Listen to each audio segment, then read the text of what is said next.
Chicago! I am back! Season 3 with your boy, Noam Klamsky, is here. I do have one thing to show you. I did make one trade that had some issues with the recording, so here it is. So we have traded the Utah Jazz, 2 first-round picks, Isaiah Hartenstein and Jalen Smith, and we used those picks to upgrade our 2 bigs to Walker Kessler and Kyle Filipowski, both of whom I think are going to be tremendous for us this year. I do have one press conference to attend before we can begin, though. You promised in your initial meeting with the media that the Bulls would win a playoff game within 3 years. 2 have passed. Do you still believe in that promise? Yeah, I was pretty aggressive. I also think I have been pretty aggressive.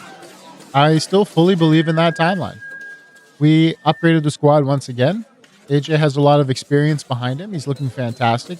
We're ready to start the year. We will win a playoff game this year, I assure you. Do you feel any shame not being able to pronounce your star player's surname? Yeah. Yeah, that was pretty embarrassing. I won't make a mistake like that again. Which of the new additions to the team are you most excited for?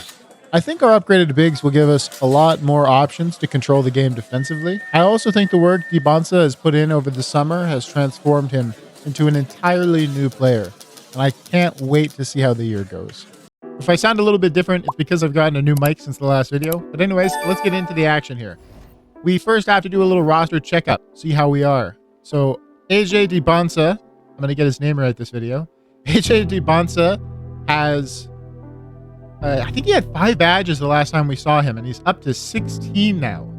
So yeah, he's ready. He's ready. 88 overall from, I want to say he ended last season at an 81 in the playoffs. So he's put in work over the summer. He's looking tremendous. 6'9", 16 badges. We got Trae Young. He is also with 16 badges. These are the absolute gems of our team, and I couldn't be happier with them. I really think it's a good pairing. We still have Mikal Bridges, 12 badges on him. He's a great third guy. Walker Kessler, I don't know which one our coach is going to start this game. Even though they gave Walker Kessler a high rating, he always gets thrown around in trades. I've seen several teams that he's on where he's not starting over lower rated players, and the game really seems to like Kyle Filipowski. Last year's game loved Kyle Filipowski. I don't know if he's going to be as good in this one, but regardless, he is a 6'11" big man.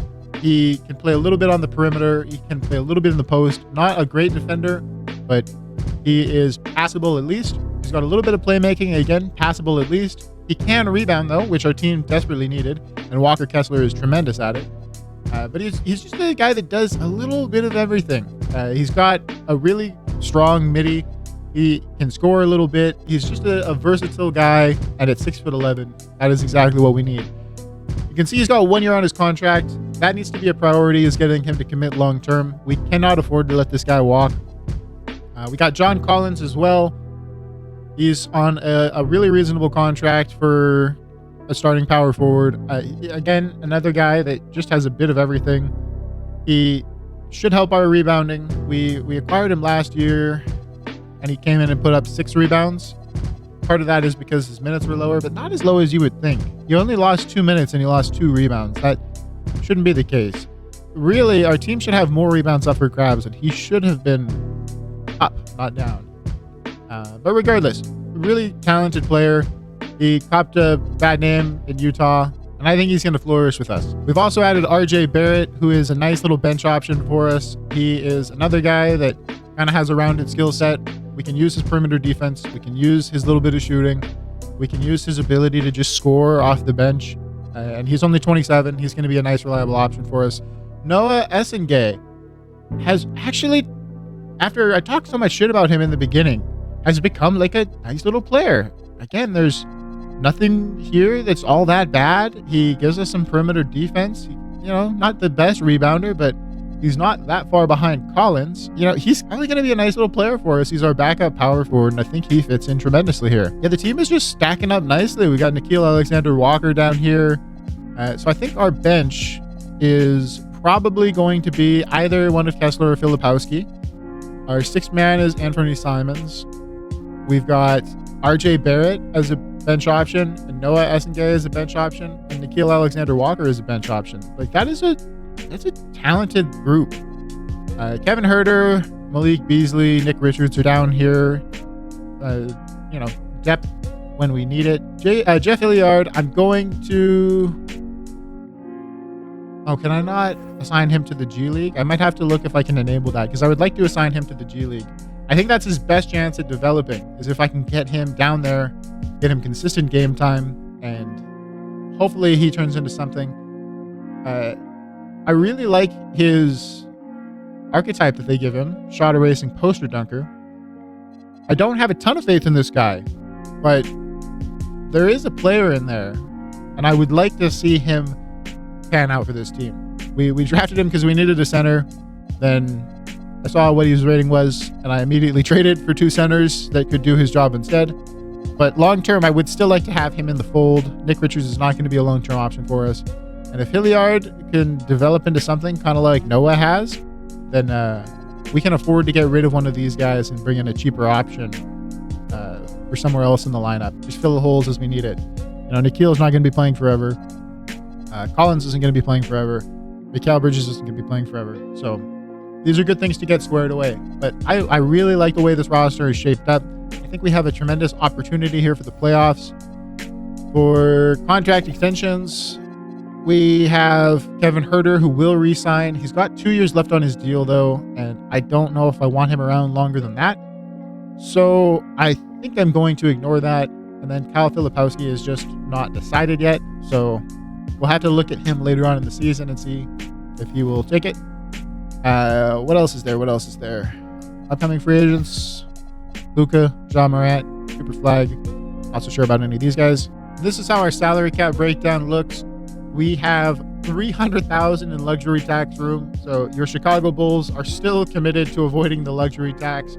But I promise we will break that when we need to. And it's probably going to be next season if we can give Kyle Filipowski $15 million, $20 million, whatever he's going to ask for. Really, unless he's disastrous this year, I'm going to want to keep Filipowski. He's going to push us into the luxury tax. AJ's going to get a raise. I mean, we have $4 million in luxury tax room here, just projected based on the upcoming salary cap jump. But, everyone's making more money. We're going to probably have a mid-level exception guy come in as well. So between those two things, I definitely think that this is something that we're going to be paying next year. But this year, we are $300,000 under. I mean, we may even pay it as soon as the deadline. If Filipowski says he won't re-sign, I'm going to have to look long and hard at trading him. You're not going to get much for a rental. Unless I think that we're really in a position to contend. It's going to be something that I do. I'm going to prioritize the long-term health of the Bulls over saving my job this year.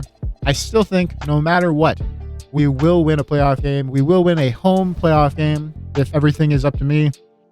And I'm pretty excited for how this year is going to go.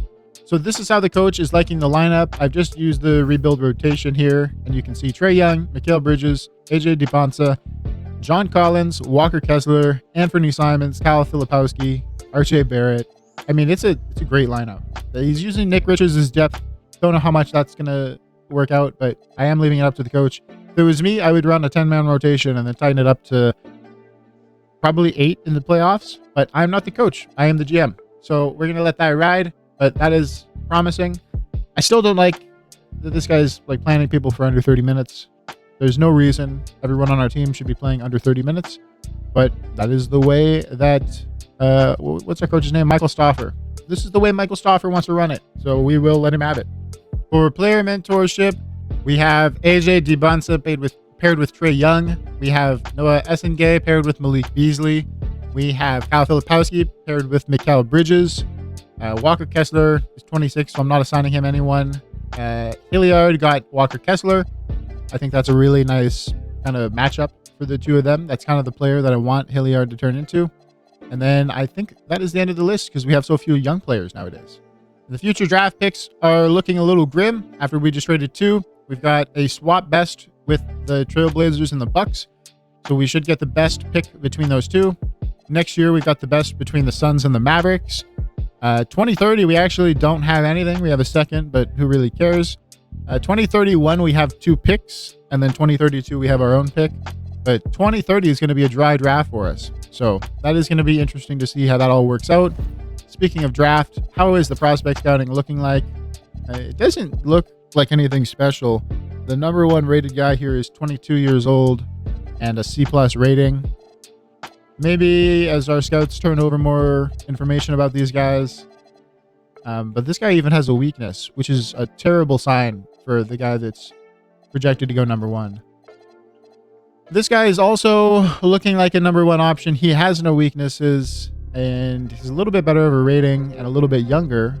But even him not being unanimous to go over this incredibly Greek name, it's not the most promising. So this draft class might be pretty weak. There's a lot of C's in here. A lot of C's in here. So if you'll remember from the last episode, there was a rule change that decreased the shot clock to 20 seconds. That means every game this year forward is going to have significantly more possessions in it. You're going to see higher scoring numbers. You're going to see ridiculous stuff like someone's probably going to average 40 points a game. I took a little quick look at our team record book to see what the season records were. And I don't know if anyone has mentioned it, but this Michael Jordan guy has all 10 spots on the Chicago Bulls most points in a season leaderboard. And yeah, I don't know why more people don't talk about him. He seems really good. Field goals made, also him. Trae Young actually broke the record for three-pointers last year. So he made the most threes in a season for a Chicago Bull.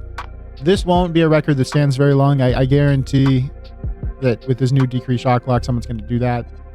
And you can see how new all of the dates are on this. It's all a recent sign of the times.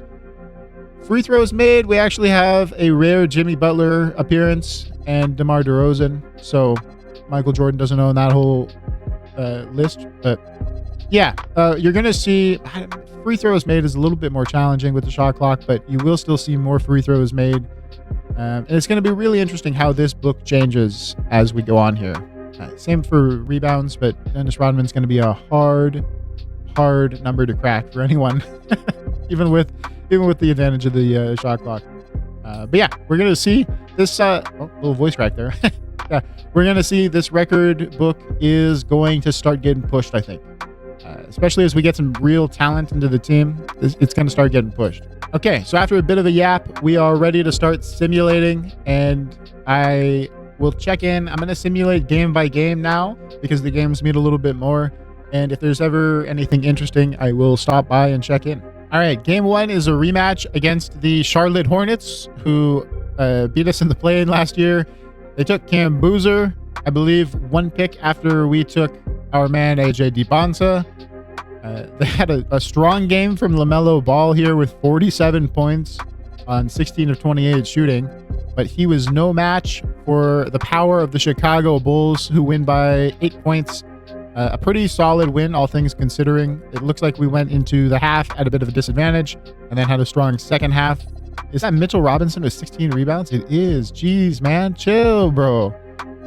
Big game from him. Missed all of his free throws. Absolutely incredibly Mitchell Robinson stat line. Fine Knipple, good game. Not quite good enough. And then your Chicago Bulls, not a single person scored 20 points. But it was just a big team effort. We are a deep team, I believe, in the depth of this team. Kyle Filipowski shot 2 for 8, couldn't hit a 3, and we still had no problems. We had 3 guys with triple-digit rebounds, which you absolutely love to see. AJ Dybantsa, 17, 15, and 8 with 3 blocks and a steal. He did turn the ball over, okay? He did. The ball was turned over. It just is what it is. And he did almost foul out of the game. But what a game, man. What a game. I mean, that's a healthy stat line. The points is not great. The turnover is not great. But he was really doing everything out there. Mikal Bridges couldn't pull in a rebound. It's an absolute classic for this team. But we did everything that we needed to. And we had a great overall team performance. And we win game 1. Look at the field goal percentage. We absolutely crushed them. So we're starting out strong on the year. 10 games in, we only have a record of 6-4, but you can see we're 9th on the power rankings, 5th in the conference. That is all fine with me. I don't need to be a top seed just yet. We are still kind of shaping up this team into what it needs to be. You can kind of see by the score lines, though, how much this new shot clock has impacted the game. No one scoring below 100 points. You've commonly got these 150 to 150, 140 to 140, 140 to 140 kind of stat lines here. It's absolutely insane, and it is not going to slow down anytime soon. All right, so quick check-in. December 1st is here. We've just had a nice little 6-game win streak. So the record is up there now. 14-9 is a strong showing. The fans are interested. I just want to give a quick little player stat peek. AJ is playing 33 minutes per game, scoring 22.5, almost 23 points per game with 15 rebounds and 8 assists. It is a disgusting stat line. 2.5 steals, almost 2.5 blocks. Like, this guy is an animal. Look at this. Look at this jump. This is a most improved player kind of jump. Almost 10 rebounds per game. Double the assists. A significant chunk more points. Way more defensive stats. I don't know what happened to this guy, but he turned into an absolute freak. Absolute freak. What is happening? But AJ is clearly making it known that he was the right pick. And yeah, I mean, if anyone still doubts Chicago, I think we are in for a big year. Trae Young averaging almost 28 points and 10 assists. That's more like it. His field goals down a little bit. I think he's been up there, but not a big deal. Still a small sample size. We're only 23 games in. Mikal Bridges continues to miss games. You can see. What can you do? He is still playing at a fine level. But we've got RJ Barrett out for 6 to 8 weeks with the severe left ankle sprain, which is horrible news. We have Kyle Filipowski, who broke his fucking leg, and he's out 1 to 2 weeks, which is terrible news. I'm really surprised he's already coming back. So it looks like he got hurt about 14 games ago, and he's already coming back with a broken right leg. Not so sure about that, 2K. But the rest of the team is kind of picking up the slack here. We had guys around, extra guys, for this exact reason. RJ was having a good little season, man, averaging 17, 6, and 4. But yeah, I mean, if we can avoid disaster in terms of health, I think we're gonna have a strong finish to this year. Okay, so disastrous news for your Chicago Bulls. Kyle Filipowski is currently set at refusing to re-sign with the team, which means that, I mean, we can annoy him because he's going to be an RFA. We can annoy him in the offseason with some offers and match if other teams try and get involved, but it's not looking good. I don't know if he's upset for a particular reason, and maybe he'll feel better about this at the deadline. But I'm going to take him into the deadline and just see if this changes. But if it doesn't change, I do think I might try and just get some value out of him. He's not a tremendous match for the system. I mean, yeah, it's just an ugly situation. It's an ugly situation. I was hoping this wouldn't be the case, but it looks like Kyle Filipowski might be on his way out. All right, so we're now in mid-January. We've just been on a 5-game win streak, including a tough victory over the Hornets, who are somewhat of our rivals at this point. And you can see, I mean, the team is just flowing, man. Mikal Bridges did what he needed to do and took over when he was asked. It looks like we have another injury to a very important member of our team. Walker Kessler, man, 20 rebounds, 4 blocks. Yeah, I was just checking it out because we are 7th in the power rank now and 4th in the conference. But I'm a little worried about that injury. Where do you go for injuries again? Okay, so this is how our injury report is looking. We've got Trae Young out 6 to 8 weeks with a severe right ankle sprain. We've got Anthony Simons out 4 to 6 weeks with a broken left hand. So they have killed both of our point guards. I'm actually kind of curious what the rotation looks like. So this is what the coach wants as his rotation. We've got RJ Barrett at point guard, as you would expect. Mikal Bridges is shooting guard still. It's all the same except for we have RJ Barrett somehow filling in at point guard. Not a position that he's listed for. But yeah, I mean, I guess that's just what we have to do because they don't want to play. Who was it? Who was our third point guard? Didn't we have a third point guard? Anyways, the team is on a win streak, and we will see if they can continue without their star point guard and star 6th man. All right, this is a big day for your Chicago Bulls. We have arrived at the trade deadline. We are sitting comfortably in the power rank and the conference rank. At 31 and 19, I feel pretty good about our odds here. We can see the, where should we go? NBA standings, I guess. So the conference, I mean, it's a 5-game jump, 4.5 game jump between us and the Knicks. And then the spots that you really have to worry about is the 7th seed, which is the play-in still. And we are 8 games ahead of them. I mean, that's a pretty commanding lead. Our point differential suggests that we should probably be top 4. Philly's been getting really lucky. 32 and 17 when you have a difference of 2 is crazy. Let's go to all here. We are sitting at 9th for offense, and we are sitting 1, 2, 3, 4, 5, 6, 7th best for defense. So all in all, we're doing pretty good. We have a really nice point differential. Other teams are having really tremendous seasons. These are, how is Detroit 41 and 9? All of a sudden, the East is the much better conference. I don't know how that happened, but yeah, I mean, the Bulls, we've been struggling a little bit coming into the deadline, but we are going to try and load this team up. I really think that maybe we're not title favorites, but we can have a run. We can have that Cinderella run. So let us go look at our contract situation, see if Kyle Filipowski has changed his mind. And he only wants 10 million? Brother. Take 9.5. Happily accepts. Let's go. Okay, so Kyle Filipowski is locked in at an incredibly reasonable price. He is minus 24 right now for whatever reason. That seems like too high of a number for a day-to-day broken right wrist. Broken right wrist, but day-to-day, and he's minus 24 is insane. But yeah, that aside, he's locked in. He came around on the team and wants to continue. And yeah, so now the only people who are leaving in the offseason is we're going to take SNG's team option are Nick Richards and Malik Beasley. And I mean, there's a chance Nick Richards might be on the team again. But yeah, I mean, it's looking great. 4 trades. I'm going to try and make a splash here. I don't know exactly what I'm going to do, but I'm going to hunt around. I'm going to see who's on the block, and I'm going to offer up some trades. And hopefully this cuts to a big one. The Kings have an incredibly normal set of targets for their position. They're 17 and 33. They only want Cooper Flagg, AJ Dybantsa, and Brandon Boston, of course. Yeah, all 3 guys are right around the same, and they're willing to give up Chad Singleton to do it. Okay, so hope for a big upgrade is lost.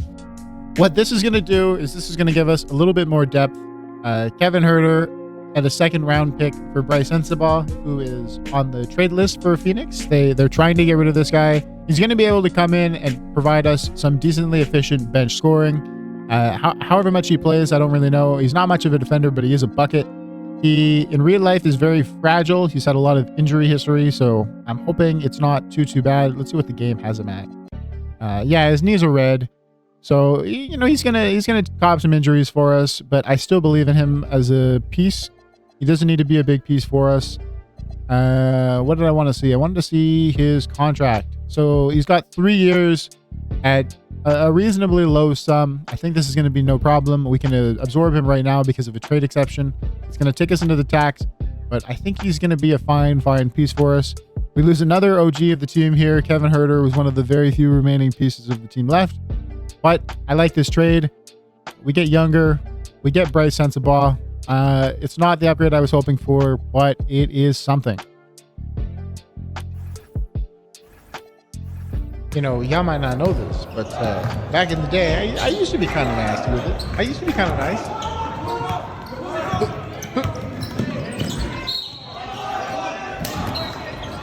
Almost.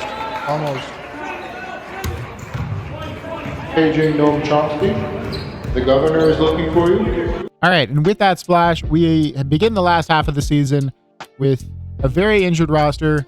We're banged up. We're missing our 2 best point guards. We're just trying to survive here. We've got a fantastic record. We just need to kind of cling on and get to the playoffs and hope everyone is healthy or reasonably healthy. And we can actually make a show of this. If we walk into the playoffs healthy and we don't have any big complications, I think we can make a big impact. These are the award races as we go through the deadline. We've got AJ Dybantsa in 4th place for MVP, which is fantastic. I can't believe he's actually kept up those rebound numbers. I thought for sure they would come back to earth. Same with the assist numbers. Averaging 8 is weird, man. Very, very weird. But of course, we'll take it. We need it. He's scoring a lot less than anyone else who's in the race, but those strong peripheral stats give him, such a big boost. Same with the steals and the blocks. He has by far the most of those of anyone on the list. Rookie of the Year, Tyron Stokes. No surprise there. We've got Alfred Rodman, the number 1 pick, who is in 4th place. Not terrible stats. 6th man of the year. Nolan Traore is in here. Wow. So Nolan Traore pans out in this game. He was a prospect I was excited for in real life that, had a terrible draft year and doesn't look like he's going to be what I thought he was going to be. Malik Monk, Chicago Bulls legend, is on the list. Defensive Player of the Year. AJ is 2nd. That is tremendous. Victor's hurt. I wonder if he would not qualify. Because if he doesn't qualify, then all of a sudden, we actually could be looking at a Defensive Player of the Year winner. Career stats. Where's his games played? Games played. It's only at 45. So, if he's hurt for most of the rest of the year, he's expected to miss 6 to 8 weeks, though I don't know when that started. But yeah, AJ could conceivably walk away with Defensive Player of the Year, which would be amazing. And after his college performance, it was kind of what was expected of him. Cam Boozer's on the list as well. Man, he is killing it too. Look at those stats. He's right there with AJ. More blocks, less steals, way less assists is like the biggest thing. Solidly less rebounds, but solidly more points. It would be a race. Most improved player, AJ Dybantsa. I mentioned that at the start of the year that he could, potentially be in line for that. Mikal Brown Jr., who was the first pick over him. Those are impressive stats. Well, how is he shaped up? Career stats. Huge jump in points. Huge jump all over the board. He got a lot more minutes, but look at his free throw. Look at the 3-point. He was the best shooter in the draft, and his 3-point is now reflecting that. He turned out to be an incredible player. All this, and he's still only an 82. So a lot to come there. And then Clutch Player of the Year. AJ's on the list. I don't know how they determine this in 2K. I don't know what their metrics are, but at least AJ's in the running. That's just tremendous results. We will see how this shapes up in the end. Okay, we have 1 game to go. I always like to pause before here just to check the award races again so I can see. Luke is almost surely going to win it, but it's nice to know that AJ is finishing probably in 4th. Rookie of the Year, Tyron Stokes. That's a solid rookie year. 6th man of the year. It doesn't look like we're getting a man on the list here. Defensive Player of the Year. So Victor Wembanyama is not on the list, so he did miss enough time. It looks like AJ is going to walk away with that one. That's awesome. Most improved player. It looks like AJ is going to walk away with that one. That is awesome. Clutch Player of the Year. AJ is no longer on the list. But yeah, pretty impressive season for the team. This is how the team stats are shaping up. So we finished 7th in the point percentage, depending on how the last game goes. 51 wins is a great result. We kept that rough 7-point differential. Points against per game, we were one of the lowest. Points for per game, we were one of the highest. That's all you can really ask for out of your team. Our field goal percentage is tremendous, one of the best in the league. Overall, just a great season. Not the best from 3, but we were, upper middle. And yeah, the team as put together is about as good as you can ask for. We've also got a pretty good bill of health with only John Collins missing 1 to 2 weeks for back spasms. His little injured plus sign there is only yellow, so I do think he'll play in the playoffs. I think that's how it's going to work. The coaching game plan, yeah, he's currently scheduled to play the last game.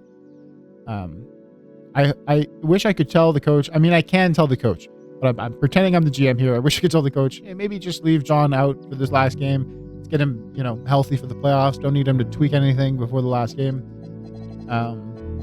But yeah, I mean, the depth is looking so nice. Hilliard, I could never get to go in the G League. It's not ideal, but hopefully he makes some progress over the offseason. Bryce is making do as our 11th man with a 77 overall, playing 7 minutes. So with that last game in the books, Luka Doncic has won Most Valuable Player, 38, 11, and 11, very deserved. We have Rookie of the Year, Tyron Stokes, exactly what you would expect in real life. Sixth Man of the Year, Art Taylor for the Lakers, who picked up a lot of rebounds and assists. AJ Dybantsa as the Defensive Player of the Year. Prophecy in college was foretold. He, great overall year, MVP candidate, but Defensive Player of the Year, thanks a little bit to Victor Wembanyama getting hurt. You will take it every time. Second year player putting up those kind of numbers. Most improved player for exactly that reason. It's always weird when, second year guys win most improved, but it does happen. Clutch Player of the Year, Julius Randle, for however they measure that. JB Bickerstaff wins Coach of the Year, and we still can't get Executive of the Year because the game hates us. Not that Detroit didn't have a year worth celebrating, but, what more do you want me to do? It's third year, and the Bulls are, near title contender status here. The NBA Cup MVP was Brandon Miller, who, decent stats. 4 field goal, but what can you do? It's the NBA Cup. First team All-NBA, AJ Dybantsa made it. No real surprises there. Second team, 2 Charlotte Hornets, Cam Boozer and LaMelo Ball. Third team, we don't have anyone else in the All-NBA team. Maybe Trae Young was too hurt to make it. Jeremiah Fears for the Pelicans. Wow. I do not have such high hopes for him in real life, but he's obviously a young guy. He could make it. The Jeremiah Fears making All-NBA third team is solid. Defensive, of course, he makes the All-Defense first team. He was the Defensive Player of the Year. We have no one else on the team. The rookie team, I don't think we had a rookie play. I really doubt a rookie Hilliard saw much time. Those are all the teams advanced to the playoffs. We are the 4th seed matched up against the 5th seed Philadelphia 76ers. The Magic fall to 3rd seed, and they're playing our old buddies, the Charlotte Hornets. So it'll be interesting to see who goes there. But they're in the bottom half of the bracket, so we won't match up with them for a little bit. And yeah, man, I'm excited. I'm excited to jump into this. Hopefully no one got hurt at the end. Nope. So we are, about as healthy as you can ask for with these settings heading into the end of the year. All right, so I was going back through the team records again now that the season's wrapped up. And 3 new additions to the 3-pointers made in a season list. Mikal, Trae, and Anthony Simons all make the top 10 in a single year. Pretty crazy. But more crazy is AJ Dybantsa has become the 2nd most rebounds we've ever had in a season.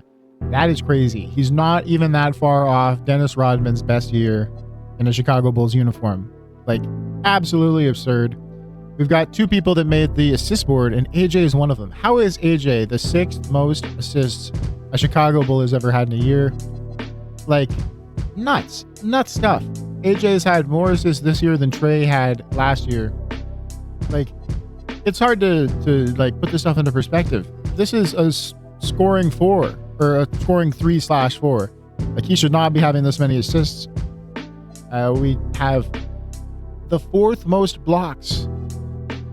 And again, this guy is not a center, but he has the 4th most blocks ever for a Chicago Bull, the most for anyone not named Artis Gilmore. Just nuts stuff. We didn't make any moves for the steals, but already AJ is showing all-time great stat set. He doesn't, part of it is the rules change. Part of it's the modern game. The pace is a little bit faster, but man, he is absolutely all over this board already. Okay, so this is how the play-ins shook out. We had New York beat Toronto to get through, and then Miami defeated both Cleveland and Toronto to get through. So sadly, the 8th seed Toronto doesn't make the playoffs. And then on the West, we had OKC, who is the 8th seed. I'm surprised they've fallen off so hard. They beat Utah to get in, and then New Orleans also beats Utah to get in. They beat Denver as well. So the 10th seed is getting through. We had the 9th seed get through. So nothing too crazy for the play-ins, but these are the games that matter. We have Chicago versus Philly, game 1. This game is a home playoff game for the Chicago Bulls. I would love it if we could break the streak and get this in now. Philly wins game 1, simulate through game 2, and we do it. Chicago has won a playoff game in Chicago. I'll look at game 1 first. It was an 11-point loss to Philly, who had a really strong second half. AJ didn't have his best game, 21 points on 22 shots. A lot of turnovers. Got to get that stuff under control. What was the key here? Just that we shot a little bit worse and had fewer rebounds. Well, the rebounds weren't even that bad. Was it turnovers? No, it wasn't turnovers. For whatever reason, the Sixers had 16 more shots than we did. Oh, it's because we got fouled a bunch. So we choked it at the line. Yeah, I mean, we shot a lot worse at the line. We shot a lot worse from the field. Well, not a lot worse. I'm all over the place. Regardless, game 2 is the one that we care about. And in this one, we absolutely torched them 149 to 110. We shot a killer amount from the field. And how did the team stack up? AJ, 39, 20, and 12. A ridiculous stat line with 2 steals, 2 blocks. Still a lot of turnovers. How many turnovers did he average in the season? He only averaged 3, which is not terrible. 5 per game in the playoff could change. Would be nice if it changed. But yeah, we're 1-1, hoping to finish the series out strong. Mikal Bridges, no assists, no rebounds, nothing but buckets and a steal. What can you do? Anything else to look at here? Filipowski had a nice game, 12 rebounds, 6 assists. Kessler did his job, 15 rebounds and 6 blocks. I mean, just a great effort from the team. Great effort. This is the kind of stuff you want to see. Let's close this series out now that we have that monkey off of our backs and we don't have to resign anymore. All right, there you have it. The Chicago Bulls are through to the second round. We had a strong showing against the 76ers here. We can see Dybantsa brought the turnovers in order.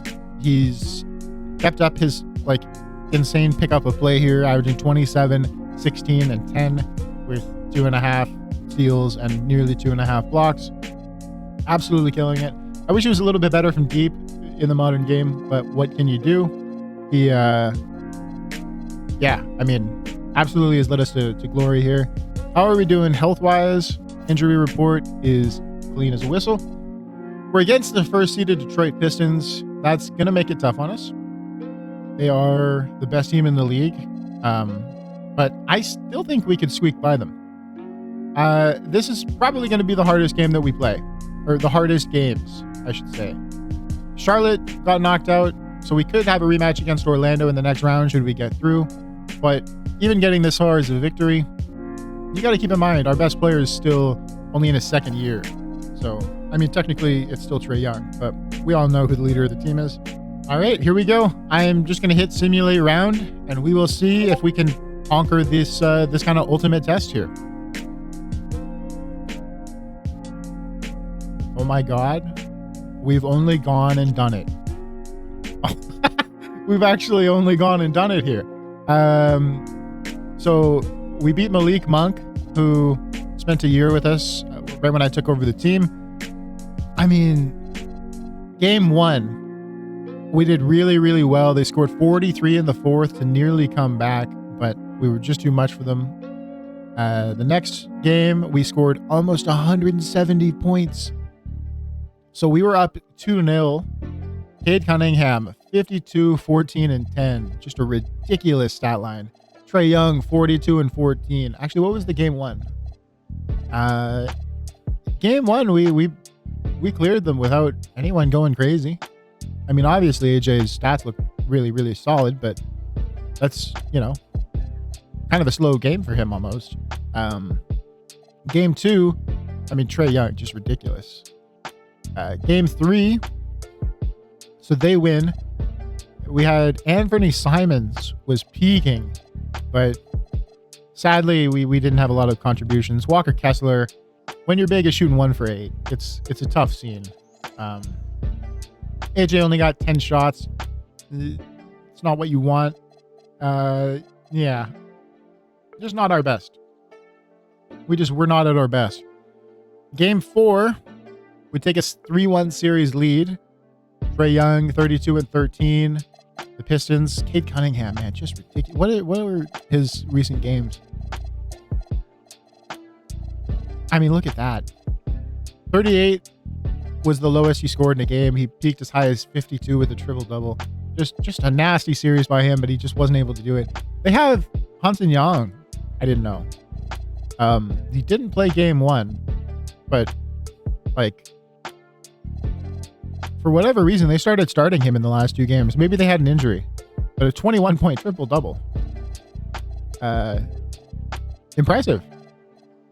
Hansen's a really interesting player in real life. It was really hard to follow him in the draft process because he played in China, and the competition level there, you just never know what you're going to get. But he was dominant in China, and people were really excited to see what he could do. As I'm speaking, we are 2 weeks away from the regular season starting, roughly, and people's expectations for him have been greatly tempered. He hasn't looked what you would want him to look like, but I mean, he's really young. He's a bit of a project, so that's not a big deal. Portland can kind of tank that. But yeah, so we beat the Detroit Pistons, and we advance to the 3rd round to get our get back against the Orlando Magic. 3rd seed versus 4th seed. It could go either way. In the West, Dallas sweeps the 1st seed Minnesota. Wow. Who's playing? Oh yeah, they've got the stud lineup still. They got Cooper Flag, Anthony Davis, and Kyrie Irving. Who was on the Timberwolves that got them 1st seed? Rob Dillingham and Jaime Jaquez? Yeah, no, Jaime Jaquez is not that guy. Yeah, Randall, clutch player of the year, was not very clutch. Joan Behringer's really solid too. Wow. I mean, the highest seed left in the tournament is Orlando here, and we're 2nd. We can absolutely do this. The 1st and the 2nd seed dropped out in the West. I mean, what more could you ask for? We could actually have a chance at the championship. I'm gonna go ahead and sim the round again and go over the stats, and hopefully we get a finals berth. Nope, we got slammed by Bennett Sturts. Who the fuck is Bennett Sturts? The 24th pick in the 2026 draft. 23-year-old point guard. Cooking Phoenix. Jeez. 78 overall. I mean, Western Conference Finals MVP. Congrats to him. Eastern, we got Jalen Suggs. I'm curious if we had any injuries. We lost Trae again. So Trae was out for the season with a severe ankle sprain. He got hurt against Detroit. I forgot to check. So he played 6 games against Detroit.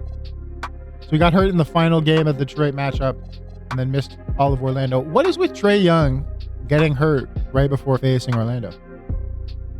That's 2 years in a row now that Trae Young has gotten hurt right before the matchup, and then we get swept by Orlando. Weird that happened twice in a row. Yeah, I mean, they scored 177 against us. What were we doing? I mean, they shot amazingly. 58, 49, and 90. It's like a Steve Nash kind of shooting slash. Yeah. what do? You score 153 and you get blown out. That was a 2-point loss in game 2. Not bad. 13 points here. I mean, we didn't get wrecked or anything, but kind of came up limp at the end there. We still managed to get 8 playoff wins. I'm feeling good about that. I feel like I've delivered on my promise. We still have to get Chicago a championship, though. So the journey is not over here, but we will see who's going to win this. It is Bennett Stirs as the finals MVP. This guy is clinical, apparently. So the Dallas Mavericks beat the Orlando Magic. This Bennett guy has a really low overall, but he is putting up stat lines, man. I know I could go get this guy for cheap in the offseason. I know I could trade for this guy, and they would probably take a really cheap deal. And I mean, look at what you're getting. But I don't want to do it because it's so cheesy. Just because he's a low overall. But yeah, wow! Congratulations to the Dallas Mavericks. So Kyrie gets another chip. Anthony Davis gets another chip. Cooper Flag has apparently taken a backseat to Big Bennett here, but he gets a chip. Sick. So I wanted to check the injury history before I ended this. It looks like the Mavericks were without Cooper Flag. He was out for the season. Don't know exactly when that happened. Let me see if I can go to his recent games. So he went out in the Phoenix series, and then they lost Jaden Hardy too, but not as big of a loss. The Magic had lost Paolo Banchero, and he went out in the regular season in January. So he was out for quite a while, and a torn right Achilles. That's some serious business. So they actually managed to beat us without Paolo, which hurts. They lost Taylor Hendricks in game 5, so they played the last 2.5 games without him. And then Jace Richardson, who a little depth piece for them. They lost him against Charlotte, which I think was their first round matchup. So,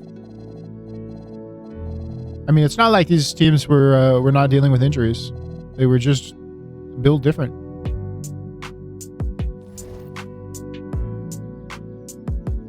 Okay, start of the offseason. The governor has allocated 37 points. We have 4 points. We have 6 points. So I've maxed out sports medicine and training. I'm going to put all the rest of this into arena renovations. Player retirement. Steph Curry retires. Vucevic retires. Tobias Harris, Kawhi Leonard, Damian Lillard, Klay Thompson. Fred VanVleet. I'm pretty confident Steph's going to make the Hall of Fame. Kawhi should definitely make the Hall of Fame. I think Lillard and Thompson should also make it. I'm going to guess those 4 get in. That's my theory. Tobias retires at age 35. Tough. Staff retirements. Rick Carlisle. Will Hardy. Why is Will Hardy retiring? I mean, why is Doug Christie retiring? But why is Will Hardy retiring? He was a really good coach. Only 12 years in the league. Weird. Hall of Fame. Wow. So Steph makes it, Lillard makes it, and Kawhi Leonard makes it. I gotta check it. Okay, where's Basketball Reference? Klay Thompson. I have to feel like he's high. I can't be this far off base here. He's only at a 73% probability. So I guess these guys in the mid-70s, it just doesn't think that they're going to make it. But Klay Thompson is an absolute, no doubt, Hall of Famer, in my opinion. I mean, how can he not be? But regardless, doesn't make the Hall of Fame here. Jersey retirement. Does get his jersey retired. Kawhi doesn't get any jersey retired, which makes a lot of sense. I do think they might hang his jersey in the Aspiration HQ, but that's about it. League meetings. These are all rejected. I'll just go by them. Draft lottery. We might have a pick. We do. We have the 7th best odds by that swap. So let's see how it goes. The Jazz pick stays with the Jazz. I'm trying to make this advance a little quicker. OKC's pick stays with them. The Toronto Raptors keep theirs. The last time we were excited about the draft lottery, we got skipped by 2 teams. It's not looking like it this time. Okay, the Celtics remain. The Rockets, the kings of the lottery, they don't move up. Atlanta in 9th. Atlanta keeps their pick as well. Brooklyn. So we did move down. Okay, so one team behind us. We can just skip the rest of this. So one team behind us gets 2 top 3 picks. Come on, boys. Where's the justice? Where's the fairness? Congrats to the Pacers. I mean, pick 8. It's not bad. It's a better pick than we deserve. Staff signing. We need a new CFO.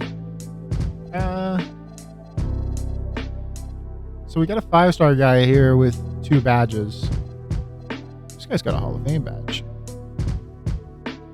I'm going to go with you. We'll do 800K. I might take this guy as well. Will I?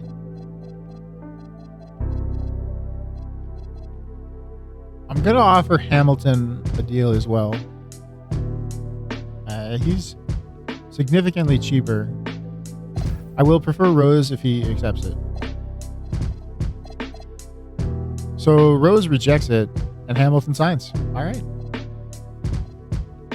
Say lobby.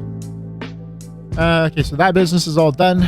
We go to the draft combine. Anyone interesting here? We don't have a really standout shooter. The bench press, the guys are kind of weak this year. Some big verts. This Daryl Wennington guy, 42-inch vert with 28 reps. And he was hitting threes. This guy's got Dwight Howard All-NBA ceiling.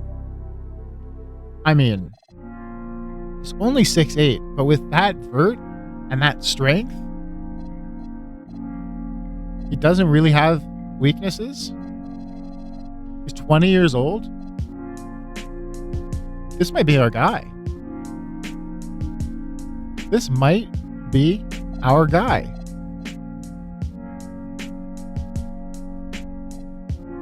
Does it show his stats?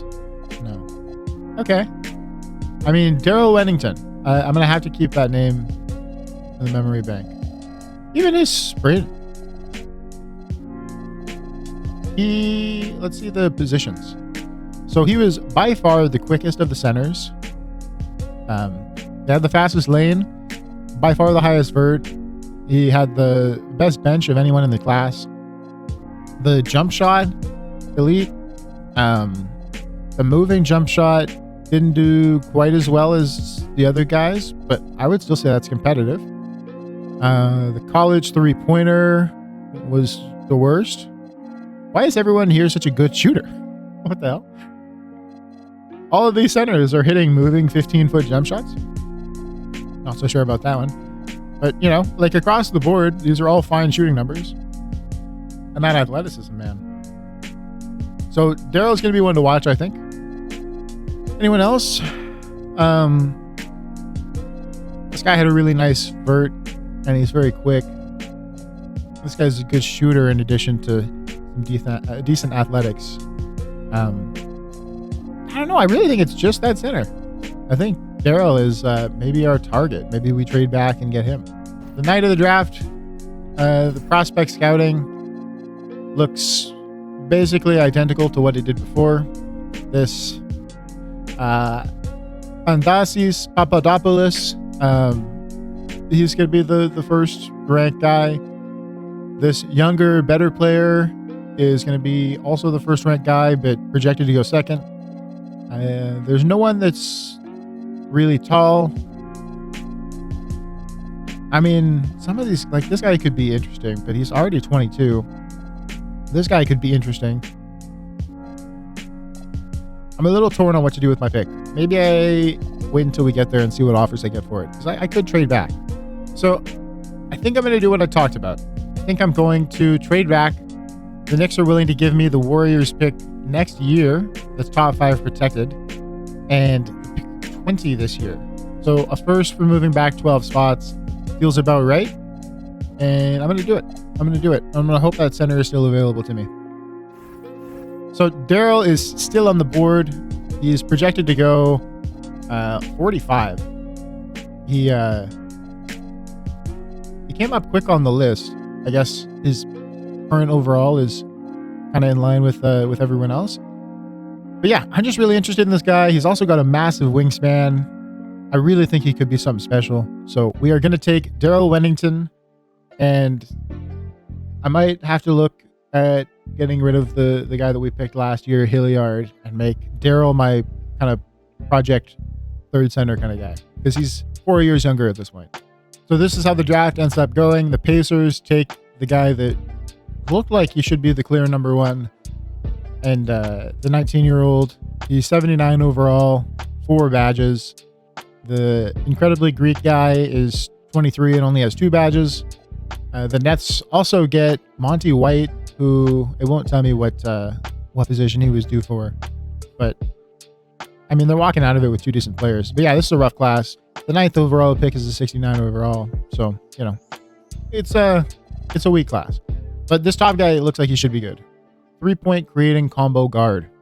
Okay, so the option screen, we took the option on Dybantsa, of course. Luka declines his for $57 million, so he's in for a payday. The rest of these are just team options on young players, so I mean, of course, they're accepted. But Luka's a free agent. That's something. It doesn't seem like anyone's getting player options anymore. Like, you have to scroll all the way down to Aaron Gordon before you see another player option besides Luka. That's pretty crazy. And then Patrick Williams, of course, got his insane bag. He's getting $18 million again. So before we get into the moratorium here, I want to take a quick look at my roster and just see how things are looking. So all these ratings aren't going to update until next season, but I mean, our ages are fine, so we should have a decent idea of what we need.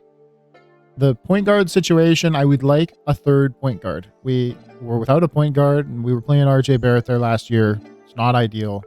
I might even try and get rid of Matisse. He's fallen off a cliff.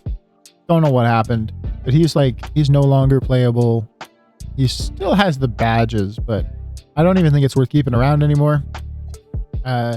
Small forwards, fantastic. We could even look at like Nickeil Alexander-Walker going back to shooting guard. But regardless, that stuff is fine. We only have 2 power forwards and we have 4 centers. So there's actually a world where I can take Wennington or Hilliard, probably Wennington just because of his height, and play him as a power forward instead. You can see he's got A+ athleticism, which is what we saw when we scouted. The rebounding is good. The shooting is actually kind of there. The post defense is pretty not great, but he's only 20. There's a lot of reasons to be optimistic. A C+ potential should make him okay. And yeah, I think he might go to power forward center instead of center power forward. So we've done that, and he didn't actually lose a rating. So he should be equally fit to be a power forward as he is to play a center. Yeah, I don't know. I'm optimistic about him. He's right behind Noah in the order, and Noah is a guy that surprised me, so maybe Wennington can as well. And then that leaves us with 1 spot on the roster for the mid-level exception. So we need to find the best player that we can and see how they fit in. Who is affordable? Bobby Portis Jr., who is a power forward, which we no longer really need. Isaiah Collier is unrestricted. He's not a restricted free agent. He could be that third point guard for us. He's a bit too good, to be honest. He's got 9 badges. How were his stats last year? He played in San Antonio, 11-6. Shot terribly from the field. Yeah, he's not that great. We got Jordan Poole in this list as well. He only wants a minimum though. So we could get Monk too. He was just a huge part of Detroit, averaging 22 points per game, and he only wants $3 million, and Detroit didn't take him. Again, these sliders are just not cooking. They're just not. Like Michael Porter Jr. only wants $1 million. It's a weird economy. So I think what I might do is cut Matisse, and I think I might have to get Malik Monk back. So I'm going to offer Malik Monk $5 million a year, and then I'm going to cut Matisse Thybulle. Scroll all the way to the bottom to get to him. Release to free agency, and then I'm going to try and look at who else can fill Matisse's spot. And it might just be Michael Porter Jr. Because for a minimum, what more do you want? Okay, I'm going to offer the minimum to Michael Porter. He only wants it for 2 years. If you go to 4, he really doesn't like the deal. So we'll do 2 and see if he takes us up on it. If not, we're going to have to pivot. Not the worst thing in the world. And yeah, we'll have to see where all these free agents go as well. So it looks like we got Monk and Porter. Yeah. So they joined the team, and that gives us a pretty good looking roster. We're short a shooting guard now. So this is what your new look Bulls are shaping up to be. We have Malik Monk as the third option point guard. We have moved Nickeil Alexander-Walker to be the third option shooting guard. The small forward situation, we've got Michael Porter Jr. as the backup small forward, and Bryce Sensabaugh as the third. 2 guys that can get injured on a whim, but are, solid scorers. The power forward situation, John Collins, Noah Essengay are still leading, and then we've got Darrell Wennington. I keep wanting to call him Washington, but Darrell Wennington is the third choice. And then for centers, we've got Kessler, Filipowski, and Hilliard still. I would love to see Hilliard progress in this offseason. But with that, the team is full. And, we're kind of just ready to see if we can build upon what we did last year. We knocked out the first seed, so we clearly had something there. And I think if we had Trae healthy and this extra little bit of depth, that we probably could have gotten the job done. I'm curious. These guys don't show as injured, but they still show as -4. I'm hoping that goes away in the next season. I would really rather them not be -4s. Okay. So I'm going to sim the rest of free agency, see where these guys go, and then we will move on. Okay, so day 7, everyone is signed. The top rated free agents is 77. So that part of the slider system worked. And let's go to transaction report. So we got Missy going to the Bucks for about $20 million per year. The Thunder re-signed Nikola Topic to a 4-year, $87 million deal. Rockets keep Reed Shepherd for a little over $20 a year. Same for Bub Carrington with the Wizards. Klingon got about $20 million from the Nets. Timberwolves re-signed Julius Randle for under 20. That's pretty solid. Here we go. No! Why? Luka Doncic signs with the Warriors. We just traded for the Warriors draft pick. So Steph retired, but he retired as a net. So the Warriors have been looking. Luka to the Warriors disgusts me. Haven't the Warriors had enough? Have they not had enough? Yeah, what more do you say about that? There's something weird that I noticed. Here in the Warriors transaction report, it says they hire head coach Steve Kerr. So I guess they lost him to free agency or something, because if you go over here, it says the Blazers re-signed their head coach, Chauncey Billups. So I'm not sure what happened to Steve Kerr, but he is with the Warriors still. That Luka signing is going to hurt our pick. It's going to hurt it quite a bit. What can you do? Advance to next season.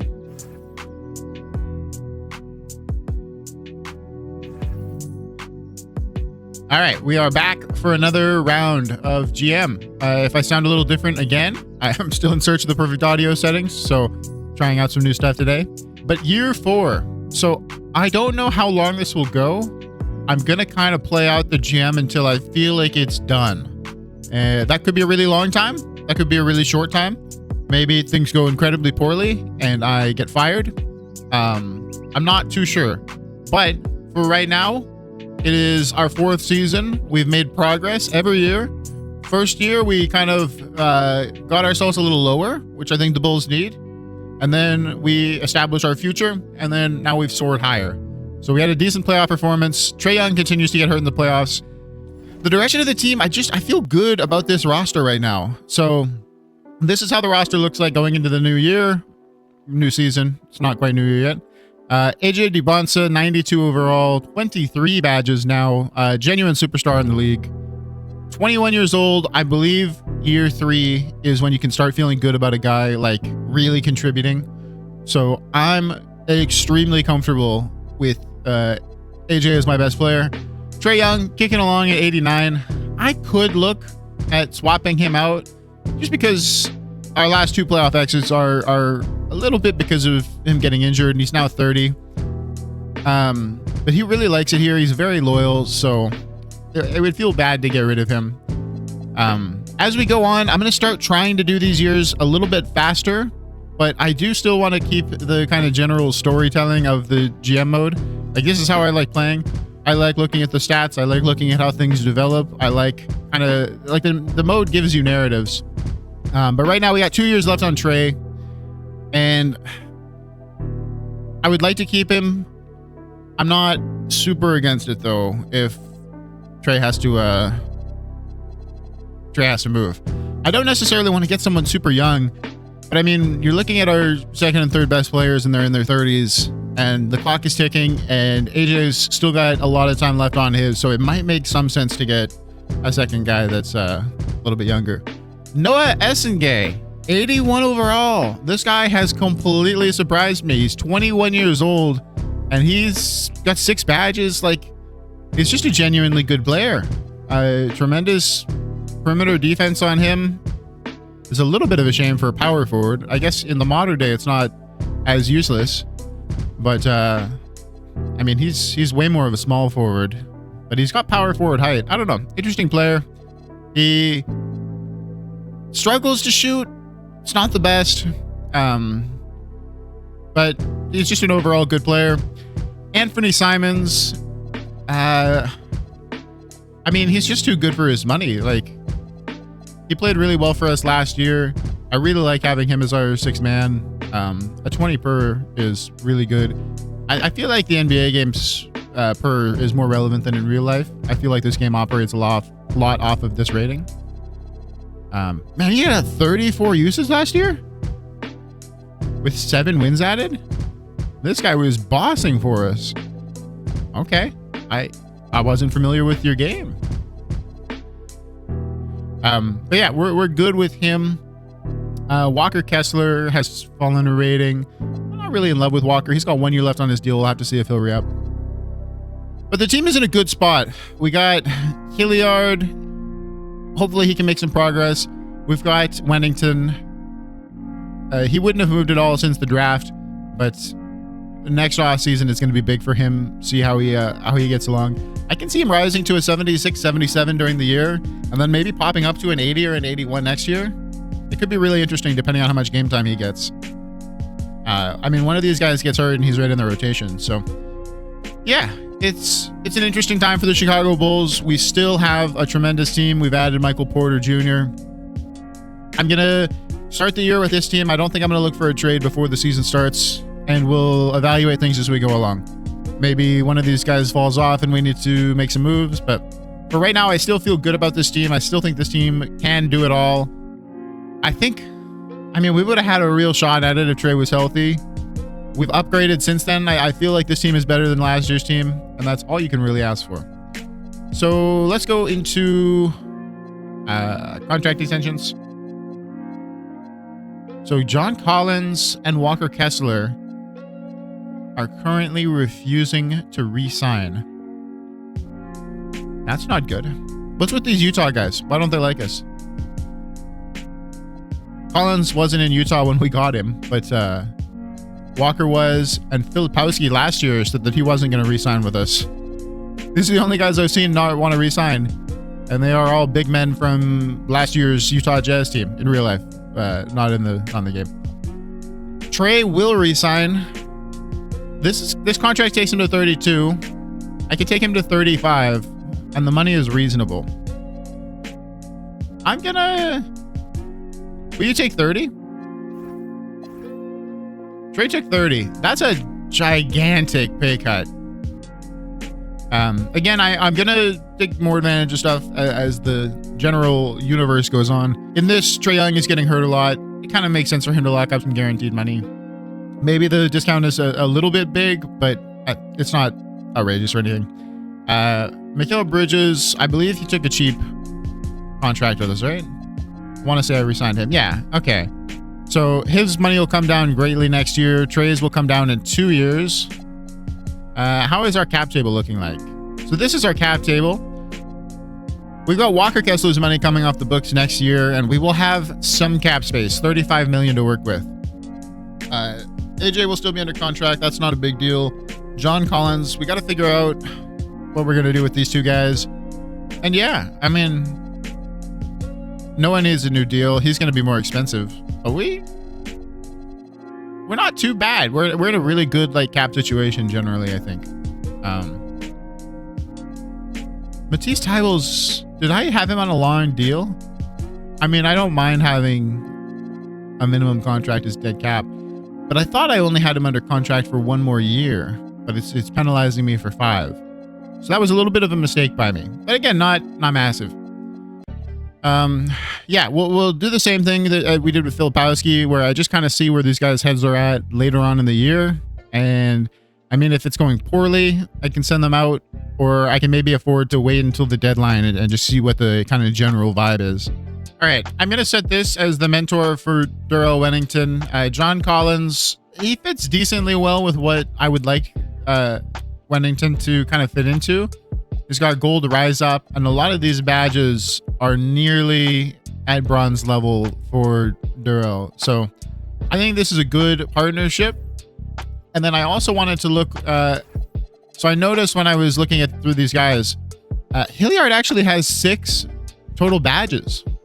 So even though his rating is poor, he's got a little something going on here. There's a player in here. Look at these are nice badges.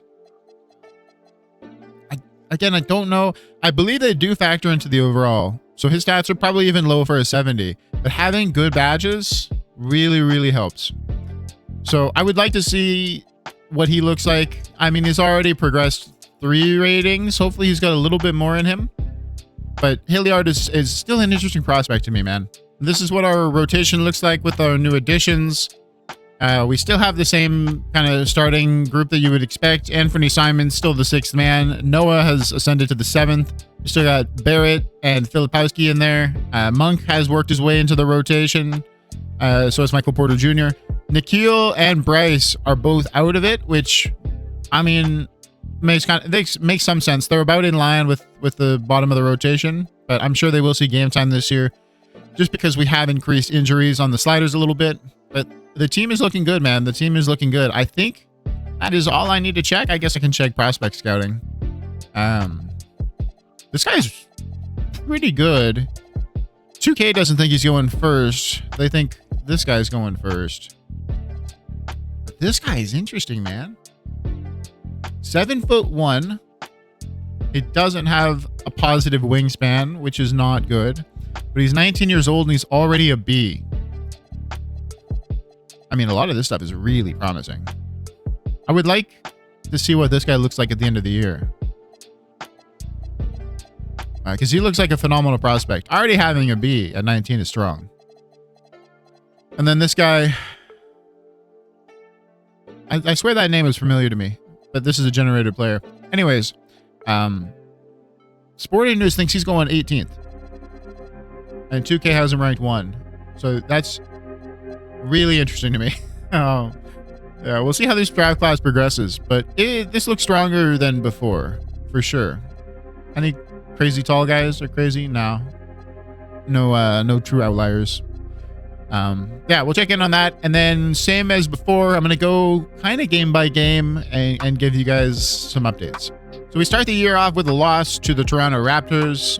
They've got Emmanuel Quickly. They've also got Barney Young, who I guess was in that first draft class we loaded. He has really mid badges for someone who's an 86, but it looks like Toronto did really well with the 17th pick. Scotty Barnes is still there. Grady Dick, Brandon Ingram, Jacoby Walter, Colin Murray Boyles, who of course is their draft pick this past draft in real life. And then Jakob Poeltl, still kicking along, 33 years old.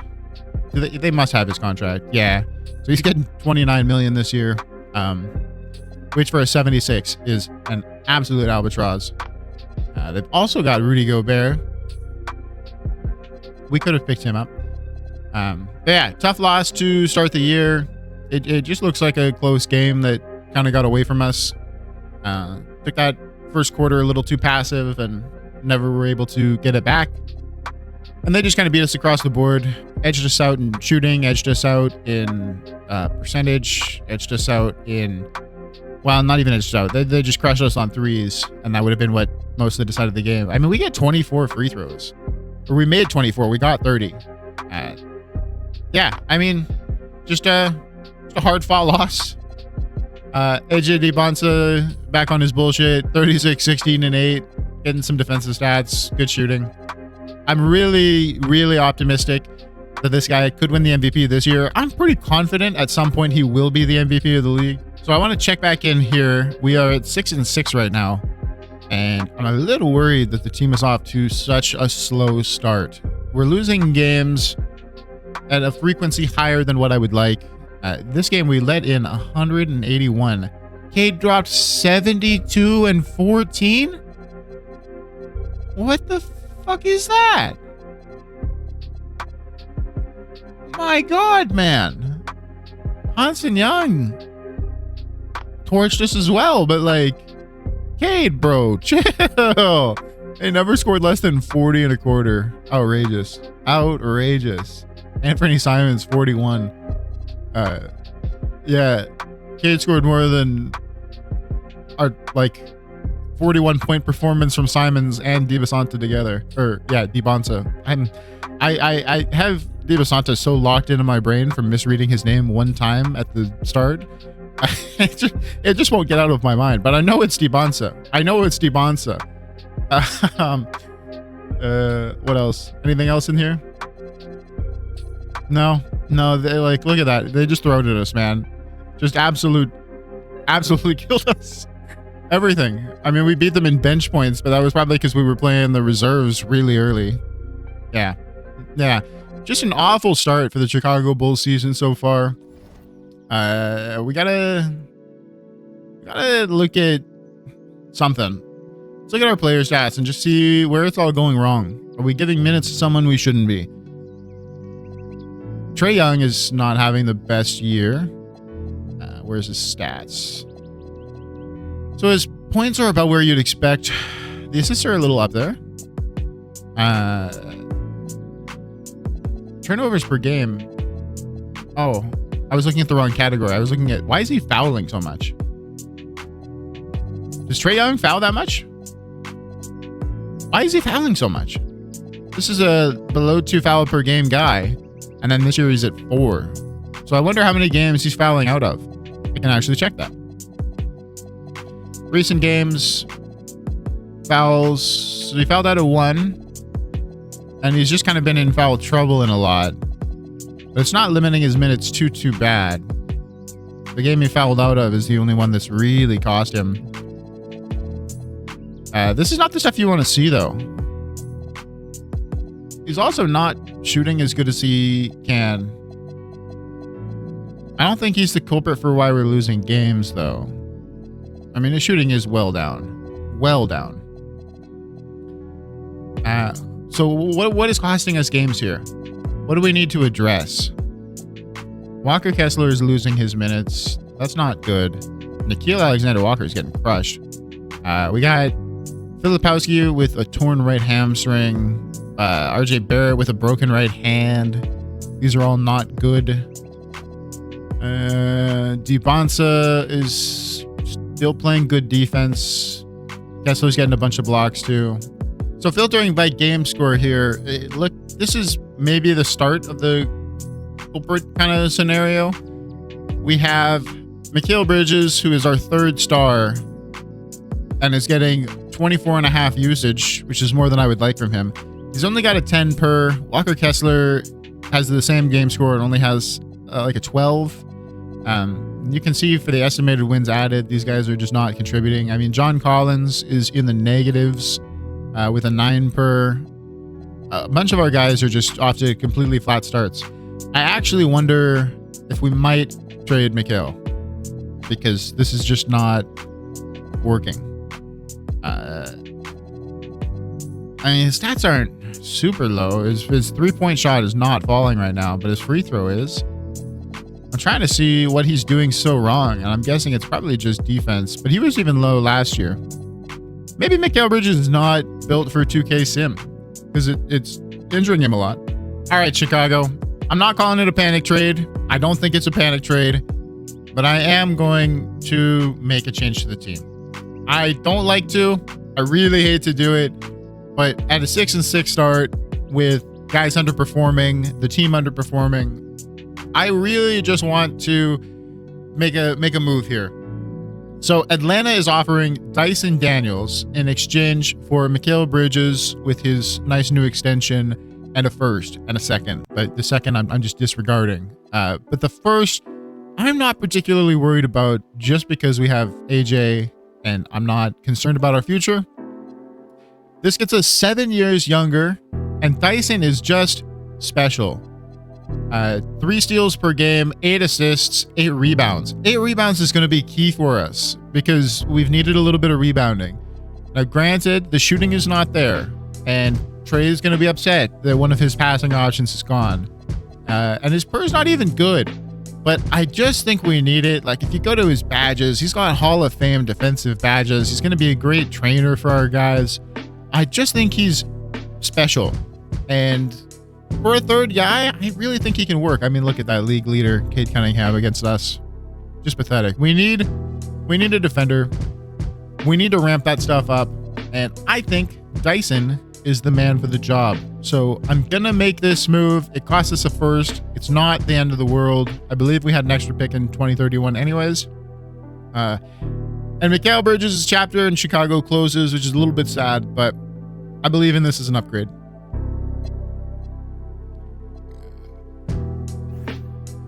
Okay, so after the trade, we did lose the next 2 games, which scared me a little bit. But then we came back to Detroit a week after Cade Cunningham absolutely pummeled us, and we do pick up the win. Cade only gets 19 points. I believe our friend Dyson Daniels did an effective job. And look at some of the stats Dyson has been putting up. 8 offensive rebounds, 13 in total, 14 assists, 3 steals. I mean, you talk about an immediate impact. He's not getting the points, but that's not at all what we expected of him. He's just filling a role. He's getting us the rebounds we need. We got 53 in this game, thanks to 20 from Dybantsa and Kessler also chipping in. He's really changed the dynamic of this team, and him and Kessler being on the same team together is just a nightmare for other teams.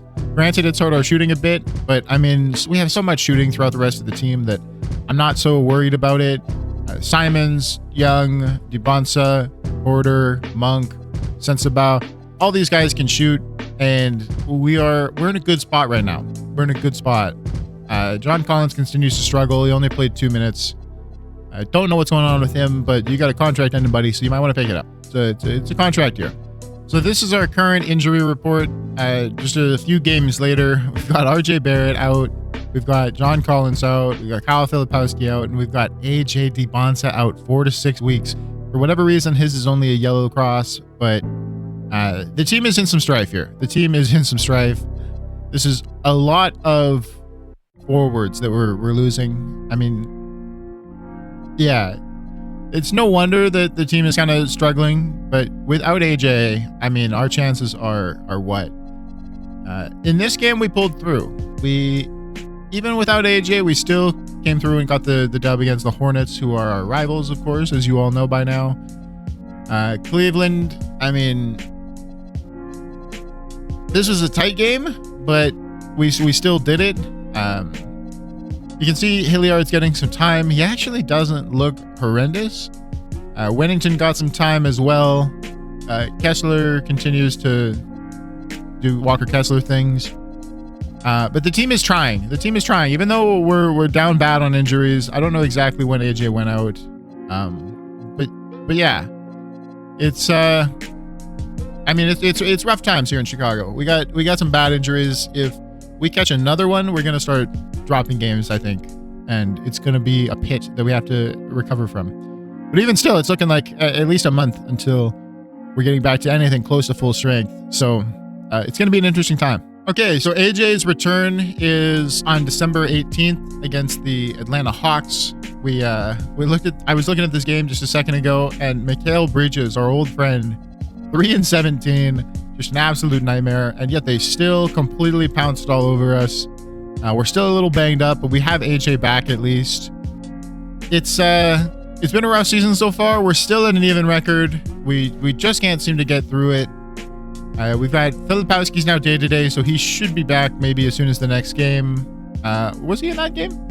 Was he in the Boston game? I don't see him. No, we had a bunch of people play, but no Filipowski. So Filipowski should be anytime now. Noah as well, anytime now. And then John Collins is getting pretty close. So maybe the worst part of the season is past, and I will check in again. Okay, so we're currently at New Year's. This is what the injury situation is looking like. AJ took another injury, which I'm starting to get a little worried about him. Noah is banged up again. Malik Monk is day-to-day. It's no big deal for those. And then we've got John Collins coming back. But what I did want to highlight is if I go to coaching and game plan, if I rebuild the rotations, you can see Daryl Wennington is our starting power forward. This is how dire times are. Let's go to his recent games. I just want to check it out. 14 points, 13 points, 10. Like he's like, if you look at the shooting numbers, he's doing good. This one was bad, but for the most part, he has been a solid contributor so far. So credit to Coach Michael Stauffer for making the best of a bad situation. The young guy is getting in there and getting some contributions. You can see the assist numbers are even good. Yeah, but our season is going poorly. We were on a losing streak right now going into New Year. We got a losing record. We need to come back in a bad way here. Okay, we have arrived at the trade deadline. We have had a fantastic little run since New Year. We broke our losing streak. We lost against the Mavs, and then we went on a 6 game win streak. Then we took a loss to Atlanta, who we had just beaten twice in recent times, before going on a 6 game win streak again, and then a loss and a win as we approach the deadline. But still, that is 3 losses and like 14 wins since the last time we spoke. We now have a commanding 31-21 record, and the season's kind of on track. So this is what our injury report is looking like with the season coming together. I mean, it sucks to lose Anthony Simons, but this is the least of our worries with how bad it was earlier in the year. If we go to contract extensions, so Kessler will resign, and he'll resign for $10 million. For that money, absolutely welcome back, Walker Kessler. John Collins is still refusing to sign, and he's 79 overall, so he's been going down. His body health, his knees are red. Where else was I looking? His advanced stats are very poor. He's not playing great for us. I think it might just be a case of we have to lose John Collins. When he's playing poorly. He, hasn't been healthy. I think and he doesn't want to resign. So I think we let John Collins go at the deadline. I don't know what we'll get back for him, but pretty much no matter what, I would like to see John Collins play for a different team. Let's say AJ is a 96 overall. What the fuck? When did that happen? I mean, it's +1, I guess, for morale or whatever, but I've never seen anything like that. I mean, he's 22, but so I'm doing a player search here. I just wanted to see, after seeing that AJ was a 96, where he's at in terms of the rest of the league. And yeah, he's in some pretty elite company here. I mean, Cooper Flag is right there with him at 22, but like, this is a ridiculous level that AJ is at, and he's got the box scores to back it up. I mean, is he in the MVP race right now? Like, he's not. So Jeremiah Fears is. He's kind of an interesting name because even though I don't really love the player, he's posting some ridiculous stats. Like, he's averaging 30 and 8. So our old friend Darren Peterson has made the list. I mean, we could have had him instead of AJ, but like, if you look at these numbers, I think AJ's better. I think we made the right choice. I actually know we made the right choice. I don't know exactly why he's an MVP candidate over AJ, but it is what it is. Papadopoulos, the incredibly Greek name from the last draft, is having he's having a below okay rookie season, but he's only 76 overall. I mean, he's 23 years old. You can't be playing like this at 23, man. Not when you're that high of a draft pick. This was the guy that did go first, and I said that should have gone first, and he's having a good year. He's only 20. I mean, kind of a rubbish rookie class, though. The stats aren't terrible, but it falls off after 4. 6th man of the year, Bennett Sturts is coming off the bench. This guy was the finals MVP. I might go for him. I might. Can't trade for him right now because he's hurt. So that's annoying. But I genuinely want to trade Trae Young for this guy. I think this guy could lead us to glory. I think in the offseason we look at a Trae Young for Bennett Sturts kind of arrangement. I feel good about that. And then defensive player of the year. Do you recognize this name? Dyson Daniels is the defensive player of the year frontrunner right now. AJ's not on this list at all. Did he miss too much time? Maybe AJ's not on the MVP list because he missed too much time. But Dyson Daniels is. I mean, where's Wemby? I guess Wemby's missed some time as well because I don't think you would be allowed to publish a list for defensive player of the year without Wemby on it. But anyways, Dyson, front runner. I mean, this is what we needed. We needed a guy who was gonna step up for us on defense. He is getting more blocks than usual, but otherwise the stats are right in line. I was hoping the steals would be a little bit higher. The assists are ridiculous. They're genuinely ridiculous. And this is the kind of thing that, you know, if we lose Trae, we at least still have elite playmaking. He's also shooting 41% from 3. I mean, yeah, Dyson is just doing tremendously right now. Very happy with that trade. Our season has turned around since. I don't know if it was because of the Dyson trade, but it looks like we might have another defensive player of the year in our hands, and that is fantastic for the Chicago Bulls. Most improved player, Asa Newell. I think he won, I probably should have shown it, but I think he won that. Oh, it doesn't show it in here. The NBA Cup MVP award. I think it was Asa Newell. I'll see it at the end of the year again. Darren Peterson's on this list too. Cool. And then clutch player again. However this is determined, I have no idea. I mean, in real life, it's a little bit more obvious. I don't know how 2K is doing it though. So I was looking for trade offers for John Collins, and I've seen some interesting names, but as I got to the 4th offer here, Memphis is offering me a guy named Todd Marks, who I'm not familiar with. So I looked into his profile, and man, this guy might be the worst player I've ever seen in 2K. This guy is shooting 27% from the field. 27! He's getting worse every year, and he's shooting 27. And it's not on low volume because he's scoring 7 points per game, and he's playing 20 minutes. Genuinely might be the absolute worst player I've ever seen. They've got this guy starting. He's played 1,000 minutes. He's taken 200 triples already. I mean, just revolting stuff. And then, yeah, you go to his advanced. This is where I saw it. I was like, what do you mean he's got a 5 per? For anyone who doesn't know, 15 is like roughly average. I mean, the worst player you've ever heard of is going to have like 8. And then here's Todd Marks with 5. Couldn't believe it. A below 40 true shooting. Like, some of the worst stuff of all time. He's already cost them 3 wins this year, and the year's halfway over. So yeah, we won't be doing that trade, but thank you for offering Memphis. Okay, we have found the trade. I haven't even looked at the last two. It is nothing special.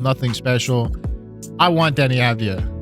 I think Denny is a tremendous player in real life. I have frequently underestimated him, and I think he has finally put it in that he's just a genuinely good player. And I think he's one of the reasons Portland looks like they're right on the cusp of turning it around. Denny is fantastic. All they want for this, and I don't fully understand why, is a second-round draft pick that's a swap. So it's the worst of whatever two. Like, it's basically a meaningless draft pick.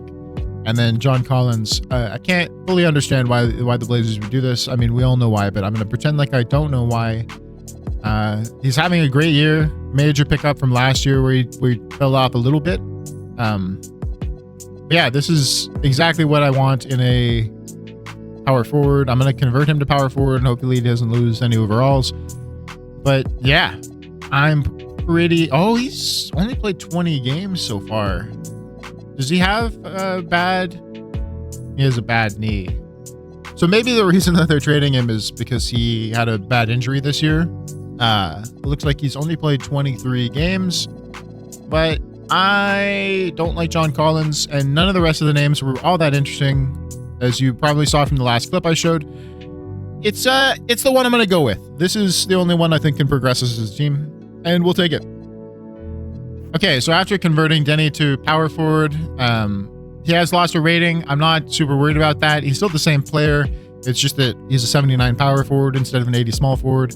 No big deal. Needs to help at power forward more. If we go into his body health, he's all green. So whatever bad injury he had wasn't too bad. I should actually check that. Injury history. He only had a sore right ankle. And he missed 2 days. And it was playable. How many games have the rest of my guys played? I thought 23 was low. Maybe he didn't miss that much time. I shouldn't use RJ Barrett. I know he got hurt. Who was stable this year? Maybe Walker Kessler. How many games did Walker Kessler play? 50. Yeah. So why did Avdia miss time? That's a mystery to me. I don't... Unless the injury history isn't as functional as I think it is. Very strange. Very strange. Total mystery to me. Don't know. But he's healthy. That's all I can ask for. And we're going to make it work with Denny, man. We are going to make it work with Denny. So we've got Filipowski, who's still feeling some lingering effects from his injury, I guess. Anthony Simons, of course, still injured. Otherwise, we're healthy and we're all signed. And, you know, Denny's got 3 years on his deal, so he's going to be here for a bit. He's a little bit younger. I think we have improved again, and we're going to have to see how the rest of this year goes. Because I think that's the only move I'm going to make at the deadline. I mean, I keep thinking about trading Trae Young. You can see the Clippers want to give me Scoot and only want a first upgrade. It's not bad. Scoot's a little bit banged up, but he's having a fantastic career. I don't think in real life Scoot is going to have this kind of career. I was so excited watching this guy in the G League, man. He was showing up Jalen Green, even though Jalen Green was a draft class ahead of him. He looked tremendous. They had that show off against Wemby, and even though he got hurt, he just looked so good and so ready. I'm still so curious what's happened to this guy in real life, because the guy that I watched play on the Ignite was very quick, and in the league he does not look quick at all. I don't know if he just can't operate at the speed the NBA needs and still have the handle that he needs for the NBA. I don't know what it is, but something's off about him in real life that this game has not taken into account. And yeah, he's doing fantastic, absolutely fantastic, having a great career. I could do this trade and I would feel good about it, but I want to keep the squad together, man. I like having Trae Young on my basketball team. But again, I am going to look into trading him for that guy on the Mavs that just won Finals MVP and can't start games. I mean, they want to give me Jeremiah Fears too. Like, Trae's got aura, man. Trae's got aura. But I want to keep the squad together. I want to win with Trae Young on the Bulls. He signed in Chicago. He kickstarted our whole rebuild after the Dybantsa draft. I just want to win with Trae if I can. But this is going to be the squad. We got Walker Kessler signed to an extension. It's been a good deadline. Denny Abdi is here. John Collins is out the door. You love to see it. Denny slotting in currently as our 7th man. So even losing a rating, coach still thinks he's good to play. Might fall once Filipowski and Simons are back, but no big deal. We have a solid squad, man. This team can win it all. This team can win it all. We got 3 fantastic top end players up here. We've got great depth. This is all we need. Chicago, we can win everything this year. Okay, so checking back in one day before the playoffs begin, we have had a fantastic end of the year, 54-27, first in the power rankings, which I was not expecting with only 54 wins. But we're first in the conference, first in the power rankings. Are we first in the league? I haven't checked any of this stuff yet. Let's go to team stats. No, so we're 3rd. I don't know why we would be first in the power rankings when Phoenix has such a better record than us. I mean, we do have we don't even have the best differential. That's the Mavericks. I mean, we're obviously good. We have the 3rd best offense in the league, and our defense is just fine. It's right in the middle of the pack. But what that's translated to is a massive differential. We are shooting super well, 5th best in the league. We're hitting, 6th best in the league for triples, which to do that on a good field goal percentage is nice. Obviously, not as good as the Mavericks and the Timberwolves. The Mavericks are just such a solid squad, man. Starting Garland, who they got from the Cavs in that panic move, I think. And then Kyrie. And then they've got, where is he? Tell me they didn't trade him at the deadline. Oh, Bennett Sturts. There he is. Having Bennett Sturts off the bench, your finals MVP. I mean, it's just a really, really good squad. They have built around Cooper Flag so well. And I mean, they got Hugo Gonzalez, who is from the Cooper Flag draft as well. So they don't have quite as good of a rating as us, but I mean, rating only matters so much. Like, this Bennett guy is 73 overall and is absolute monster. Like, look at this guy. He's putting up 20 and 10 and doing it on 50% from the field. Like, this guy is amazing, man. Amazing. He's playing 31 minutes a game. You can see our assist numbers are the highest in the league. For fouls, we are the 2nd lowest while still producing the 4th most blocks and the 7th most steals. So all that stuff is going great. Rebounds, we are now an average team, which is good from where we were in the start, where we had one guy above 6 rebounds per game or something like that. It's not as good as it could be. We have some pieces that we could be a real dominant rebounding team, but we're just not quite there yet. Maybe if we do trade Trae Young, that's the kind of thing that'll come together. But yeah, I mean, the team's just in a great spot. So this is what the records look like when they put out the power rankings. I mean, we did still have 4 more losses than Phoenix. I don't know if maybe they're just putting them that low because of the differential. It's not that it feels all that unfair, and maybe they just really believe in Dybantsa like I do. But it's a little surprising that we are the odds-on favorite right now to win it all.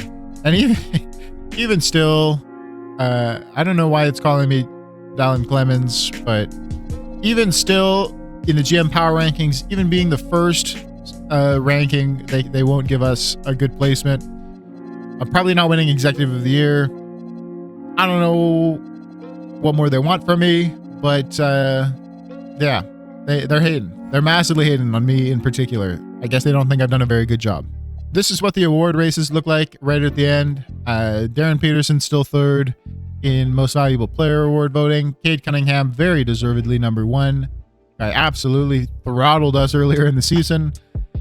Rookie of the Year hasn't changed. 6th Man of the Year, Reed Shepherd.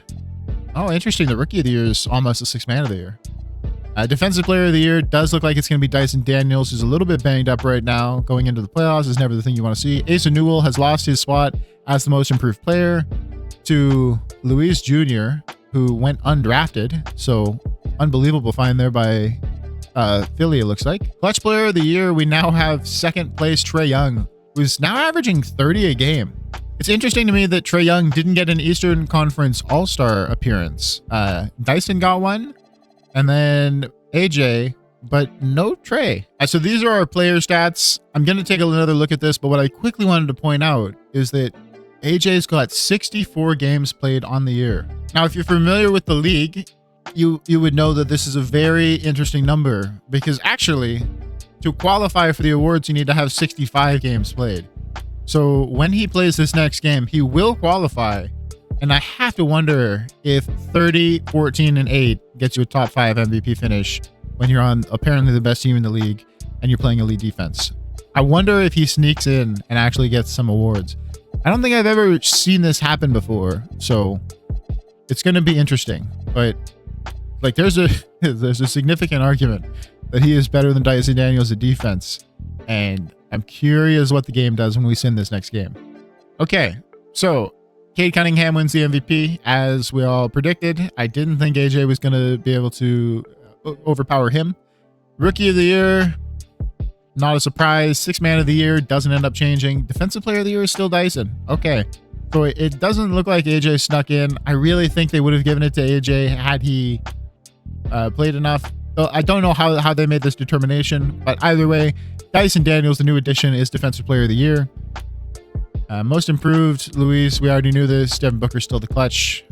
Coach of the Year, Tyronn Lue, totally fine. That Phoenix team is killing it. The Mavs win Executive of the Year, of course. And then, yeah, Asa Newell was the NBA Cup MVP. So that's good to see. For the All-NBA teams, Cade, Jokic, Morant, Dybantsa was top 5, along with Darren Peterson. And Darren Peterson he would be an interesting guy to get to trade Trae Young for. I don't think we can make it happen, but he would be an interesting guy to bring into the fold just because of the age and the connection to AJ and all that. Oh no, I skipped past it. Okay, so it's kind of annoying, but I have to go through them like this. Darren Peterson, All-NBA first team. These are the 5. I'm going to try and do the marker for it. So All-NBA second team, Trae Young does make it. Tyrese Halliburton, Zion Williamson, LaMelo Ball, Giannis Antetokounmpo. All-NBA third team, and Dye. I swear we got offered in Dye in a trade, and I pointed it out at one point. I don't recall exactly what happened there. But this All-NBA third team is 4 guards and then Evan Mobley. We got Darius Garland as well, Scoot Henderson, and Jeremiah Fears. I mean, those guys had fantastic seasons for All-NBA third team. All defense, AJ doesn't make the all defense team, which further surprises me. He doesn't even make the second team. So I wonder if maybe 2K doesn't count. I don't know how 2K is doing this because AJ for sure should have been on the all defensive team. You can see he was first team all defense last year, and I have to imagine he had a similar or better year this year. So yeah, I don't know how they're coming to these conclusions, but Dyson Daniels, I mean, Defensive Player of the Year when he didn't even make all defense since the last real year. 2K had never given him all defense first team. What a year he had, man. And then the all rookie teams, I mean, it was just such a weak class. Who really cares? So this is how the play-in looks. We got Mini versus Denver, Memphis versus OKC. They'll play the loser of this first matchup. And then on our side, we've got Boston versus Milwaukee. Winner goes and faces, I believe the winner is going to go and face Atlanta. And then the loser plays the winner of Miami versus Charlotte. So there is a chance that we face the Hornets in round 1. Yeah, won't spend too much time lingering on the play-in now that we're no longer in it. And there it is. So Charlotte is the team that faces us in the first round. A little rivalry matchup here. Boston versus Milwaukee. Boston qualifies. Milwaukee drops against Charlotte as well. Do we have to be too worried about this? I mean, we're facing Cam Boozer. It'll never be easy against Cam Boozer. They've got Domantas Sabonis now. Domas is enjoying his first year in Charlotte. They've got Ben Seraph as well. He's been bouncing around the league. All right, so I fully believe in the Chicago team. We are currently number 1 for the seed. It's a lot of pressure because you don't want to blow it. I don't think we will, though. I think we've got Charlotte here. I'd be lying if I said I wasn't a little bit nervous, though. Okay, so it's a clean sweep. We I don't know. Let's look at the box scores. We got game 1 We won by 13. AJ has a big game. 5 blocks is incredible. 9 blocks for Walker Kessler. It reminds me, I got to check the team history after we're done the playoffs because I want to see some stuff. But yeah, solid game 1. We had a 1-point lead going into the 4th and then just finished strong. This is what you'd like to see. Tyson didn't have the best game of his career, but played good defense, did all that we needed him to do. Next box score, game 2, a commanding win. We were never in doubt. Absolutely a foot on the gas. Dyson didn't score a single point, had a really mid-game overall, but we did all that we needed to do. AJ again was strong. Simons did what he does. He scored, and then not much else. Game 3, a tight one. We actually made a huge comeback. So we lost. I mean, we only scored 19 points in the first quarter. That is pathetic for the 20-second shot clock. What were we doing? And then the second quarter, Charlotte scores 50. We scored 42, but we're deep in the pits by that point. And then the third, we lose by a point again. And then the fourth, just mounting the comeback.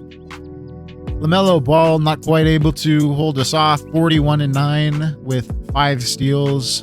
But AJ Dybantsa, man, just powers this team through. And again, what I said about Anthony Simons, what does he do? Score buckets. And that is all. Michael Porter Jr., solid contribution from him, frankly. 7 and 10. Limited playing time. Just comes in, does what he needs to do. Deadline acquisition, Denny Avdia. Shot very, very poorly. I just had a poor game in general, actually. He didn't rebound much, didn't assist. No defensive stats. I mean, Tyson Daniels had a good shooting night, but 5 turnovers is kind of tough. But what matters is that it was a tight game and we pull through, take a 3-0 series lead, and then game 4, slammed. Just absolutely slammed. 21-point win. It was never in doubt. 42 by Anthony Simons, who was shooting a ridiculous amount for us. 30 shots in this game. I can't tell why Dybantsa played so few minutes, but 26 minutes, 31, 16, and 5 is pretty crazy. A little light on the assists for him. But yeah, I mean, this team's just got it, man. Denny Avdia sucks, though. What the hell? He shot 41% this series. I mean, luckily we didn't need him, but yeah. How did that? No, his stats are way down since he started playing for us. So maybe the problem wasn't John Collins. Maybe our backup power forward is just cursed. Maybe there's just a hex on that position. I don't know. But what matters is we got it done. A sweep is great. Not needed, but a sweep is great. Oh, AJ fouled out. Oh, that's why he played so little. And somehow RJ Barrett fouled out in 13 minutes. But yeah, we got the job done. AJ goes out. So Anthony Simons joins the lineup and just takes every shot. He's like, don't worry, boys. I got this. And then next up, we have Toronto, who just narrowly beat our old friends in Orlando, who have knocked us out of the playoffs the last 2 years and would have for sure had a giant mental advantage against me. So they had Barney Young here, who led them. Did the Magic lose Paolo? I don't see Paolo. He was injured last year, too. I should check our own injuries as well. Oh, look. Oh, man. Oh, look. We almost played the Magic with Trae Young injured for the 3rd straight year. So Trae's going to miss most of the playoffs. Even his backup, Malik Monk.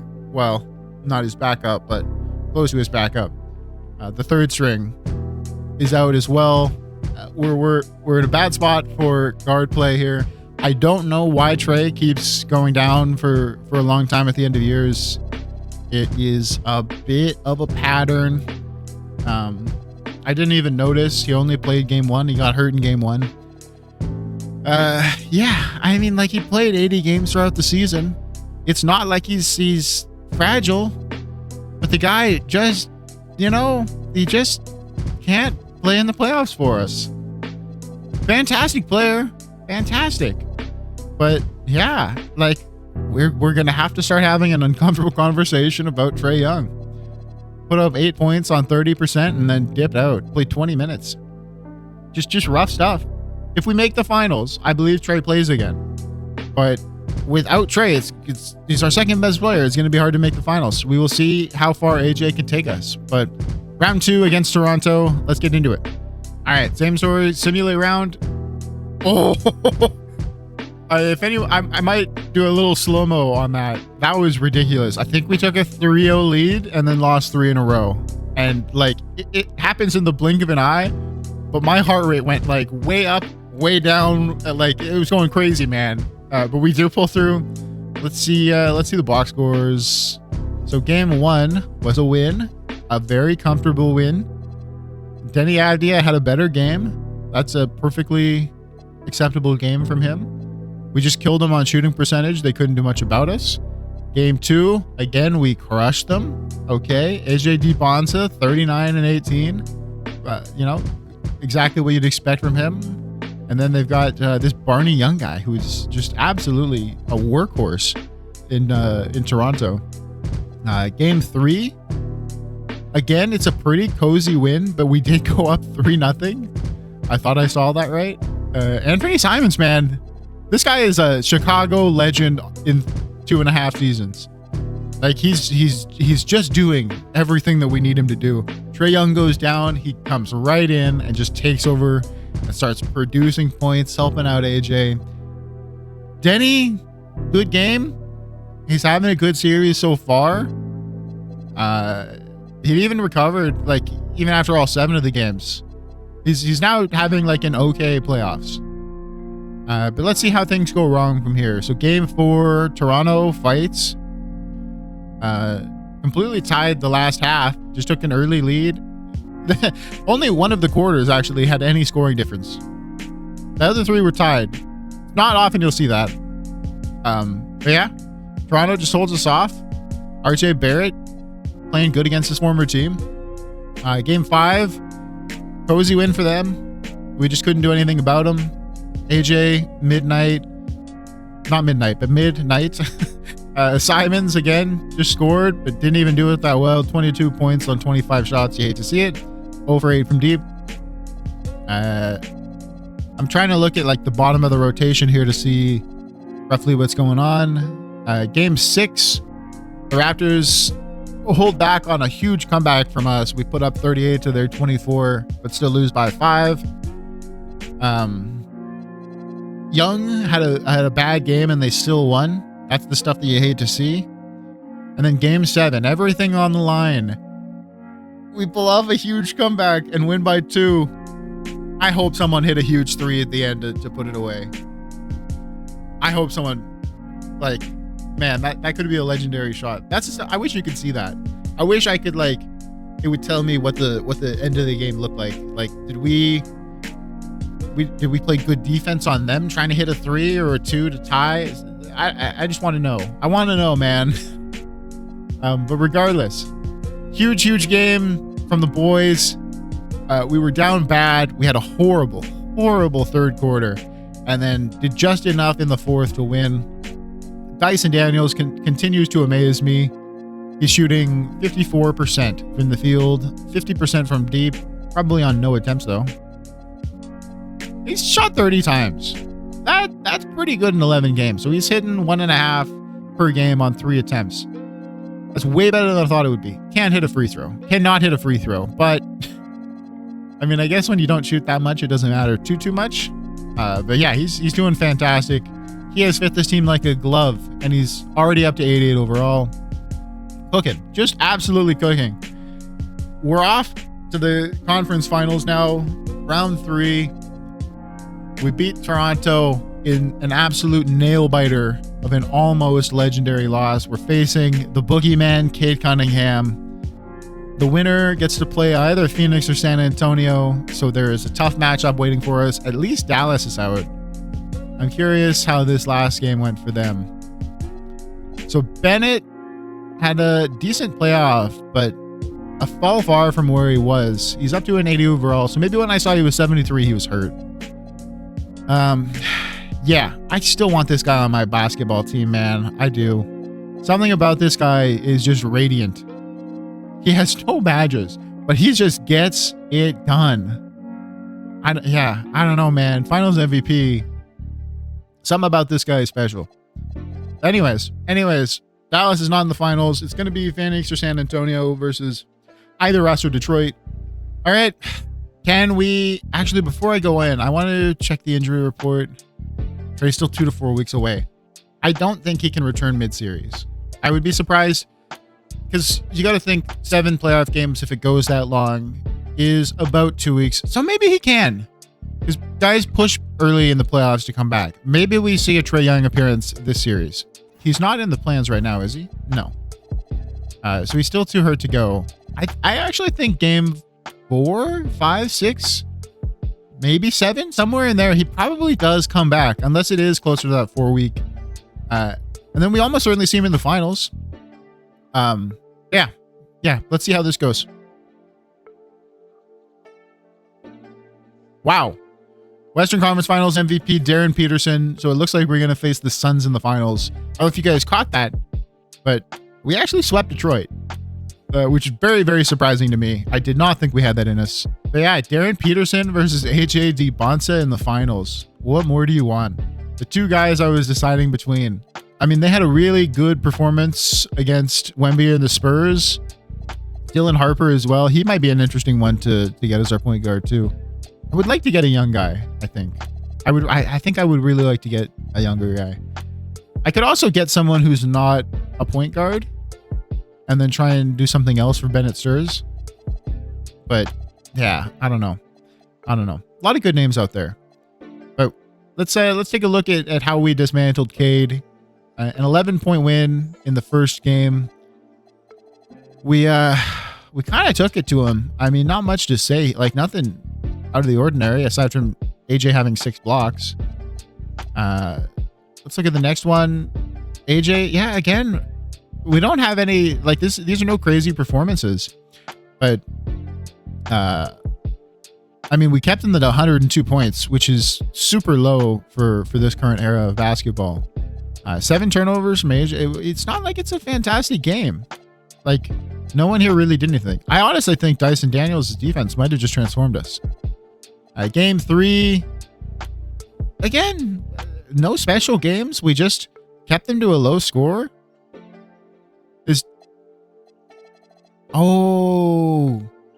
Cade's not playing. Oh, no wonder they couldn't hit a good amount of points. I was so confused. It's good to see Asar Thompson still on the Pistons. Yeah, does he get hurt during game 1? Oh no, I guess he just never played. Interesting. Oh, they took Jordan Poole, who I was looking at in the offseason. When did Cade get hurt? Oh, so Cade was right about to come back. When did he get hurt? Recent games. He got hurt game 3 against Atlanta. Oh, he got hurt late. Look at that. 43 minutes in. So game 3 against Atlanta, he goes out and he's day-to-day. I'm really genuinely surprised he didn't play if he was only day-to-day. I'd like to take a quick peek at the Suns and just see how they're looking. So they've lost Pascal Siakam, which is great news for us. They've lost Kaman Maluak. So they're down 2 starter / near starter kind of guys. I mean, Pascal will play though. He's day-to-day. So by the time, I mean, he should play. He didn't for whatever reason, but he should play. And then Bates is also good depth for them. So they're a little bit banged up. And then we are down. Trae is still hurt. Oh, I should have checked. I didn't check if he played. AJ is hurt, and that causes me great fear. But if he doesn't play, I will be irate. No, so Trae didn't come back. Granting it's only game 4, so it didn't go as long as we thought it would. But we did not get a Trae Young appearance. We should in the finals. Let's see. Coaching game plan. So they've got Trae coming off the bench, which is smart. Like, there's no reason to take Simons out of the starting lineup when this team has been rolling. But this is what worries me, is AJ can't play game 1. And if AJ can't play, neither can we. Okay, so for the NBA Finals, I will be going game by game and kind of taking it slow. I mean, this is a big moment. The Bulls are back in the finals. I think I have done a fantastic job as the GM of this team and brought this team a long, long way from where they were when I took over. I shouldn't say it. It doesn't really matter how this series goes. the Bulls has been a success so far, and things are good no matter what. I'd be lying to you if I didn't say I wanted this to kind of give an exclamation point for it. I think we're in a great spot regardless, but it would be nice. It would be nice. However that meme goes.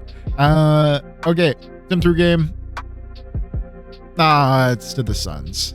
How does the box score look? Jalen Green and Devin Booker killed us. We just couldn't get offense. I mean, look at 107. We're putting up points like we're the Detroit Pistons. Mark Williams, 7 turnovers for Big Mark. What happened there, buddy? Lou Dort, former Chicago Bull.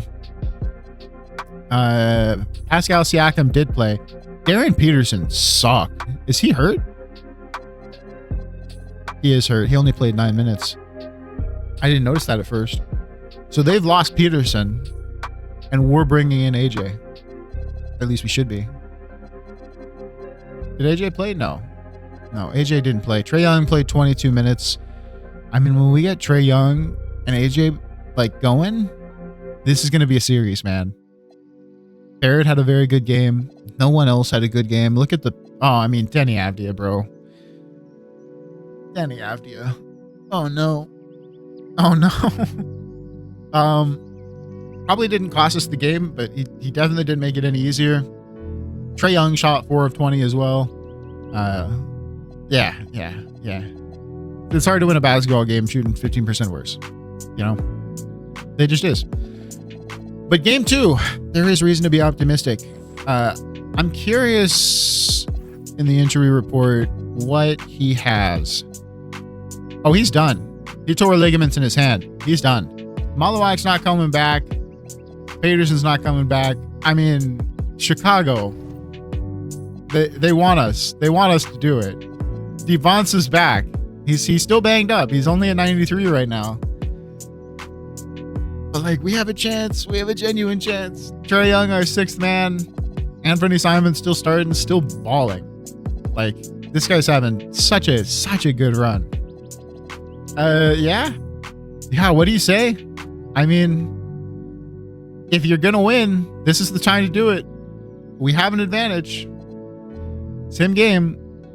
Then we win a game. We have won an NBA Finals game. View box score. 43 for Booker. Wenley Kim. I swear this has been a generated player before. I think I had him as like a power forward, and he played like super well.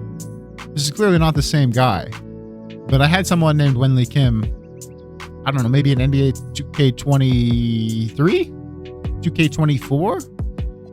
That was just like a great little low-key power forward backup for me. He had 8 turnovers. It's not the best. This is not what you want from a guy that's a point guard. I mean, he's shooting guard, point guard, but he's point guard size with 2 turnovers, or with 2 assists, 8 turnovers. Yeah, nightmare from him. A 15-point win. What more can you ask for? AJ's back on top. Trae Young only played 21 minutes, so we're getting it done even without big contributions from Trae. Everyone had a good game. I mean, Filipowski shot poorly, but 14 rebounds, 16 minutes. He's doing what he needs to do. AJ didn't block a single shot. We didn't need it. You got to be optimistic if you're a Bulls fan right now. Sim through game. We take game 3. We take a series lead.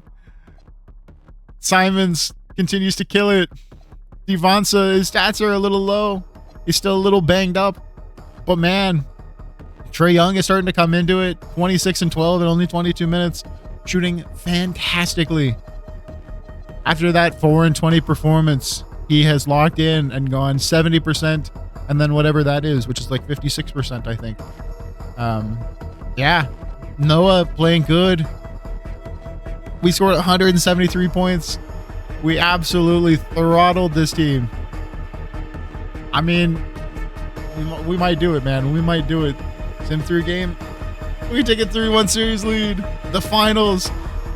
We have a commanding lead over a team missing their best player, an MVP candidate, as well as their probably starting center. I don't know if Malawak or Mark Williams are starting, but either way, it's an important piece of their team. 50-point performance from AJ on a 36-point win. Trae Young, only 19 minutes. This guy scores 27 points at 8 of 12 shooting. Trae Young is absolutely desperate to win basketball games right now. And this is why it feels good to stick with a guy like Trae. You know, he sacrifices to come in. Look at Asa Newell's rebounding. Jeez. Trae Young sacrifices to come to Chicago. You know, picks us over everyone else. He signs a really team-friendly extension. I find it so hard to trade a guy like this, man. It's so hard to trade a guy like this. Yeah, I mean, we've got a strong series lead here. Team's playing fantastic. Danny Avdia continues to shit the bed a little bit, but this could be it, man. This could be it. If we collapse, I would be sad. At the start of the series, I wouldn't have cared, but knowing the context, I would be pretty sad. Game 5, Chicago. We've done it. Year 4.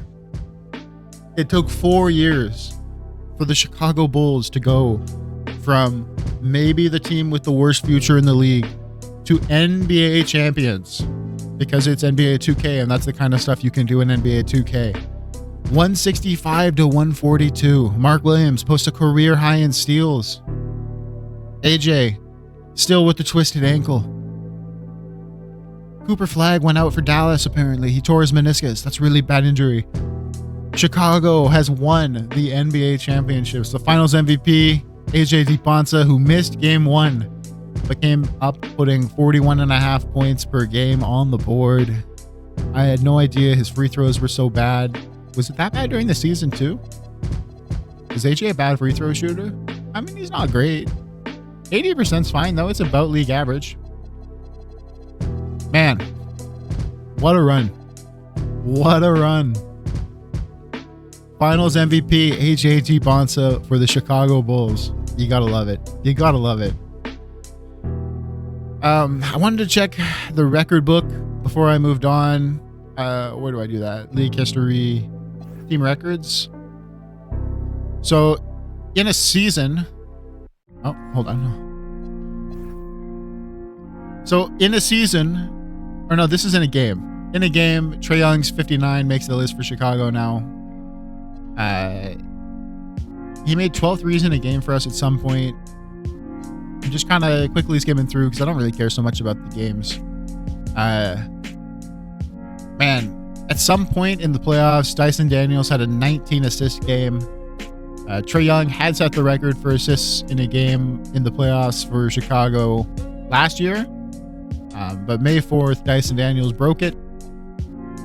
Anything in here? AJ put up 22 last year and 20 last year.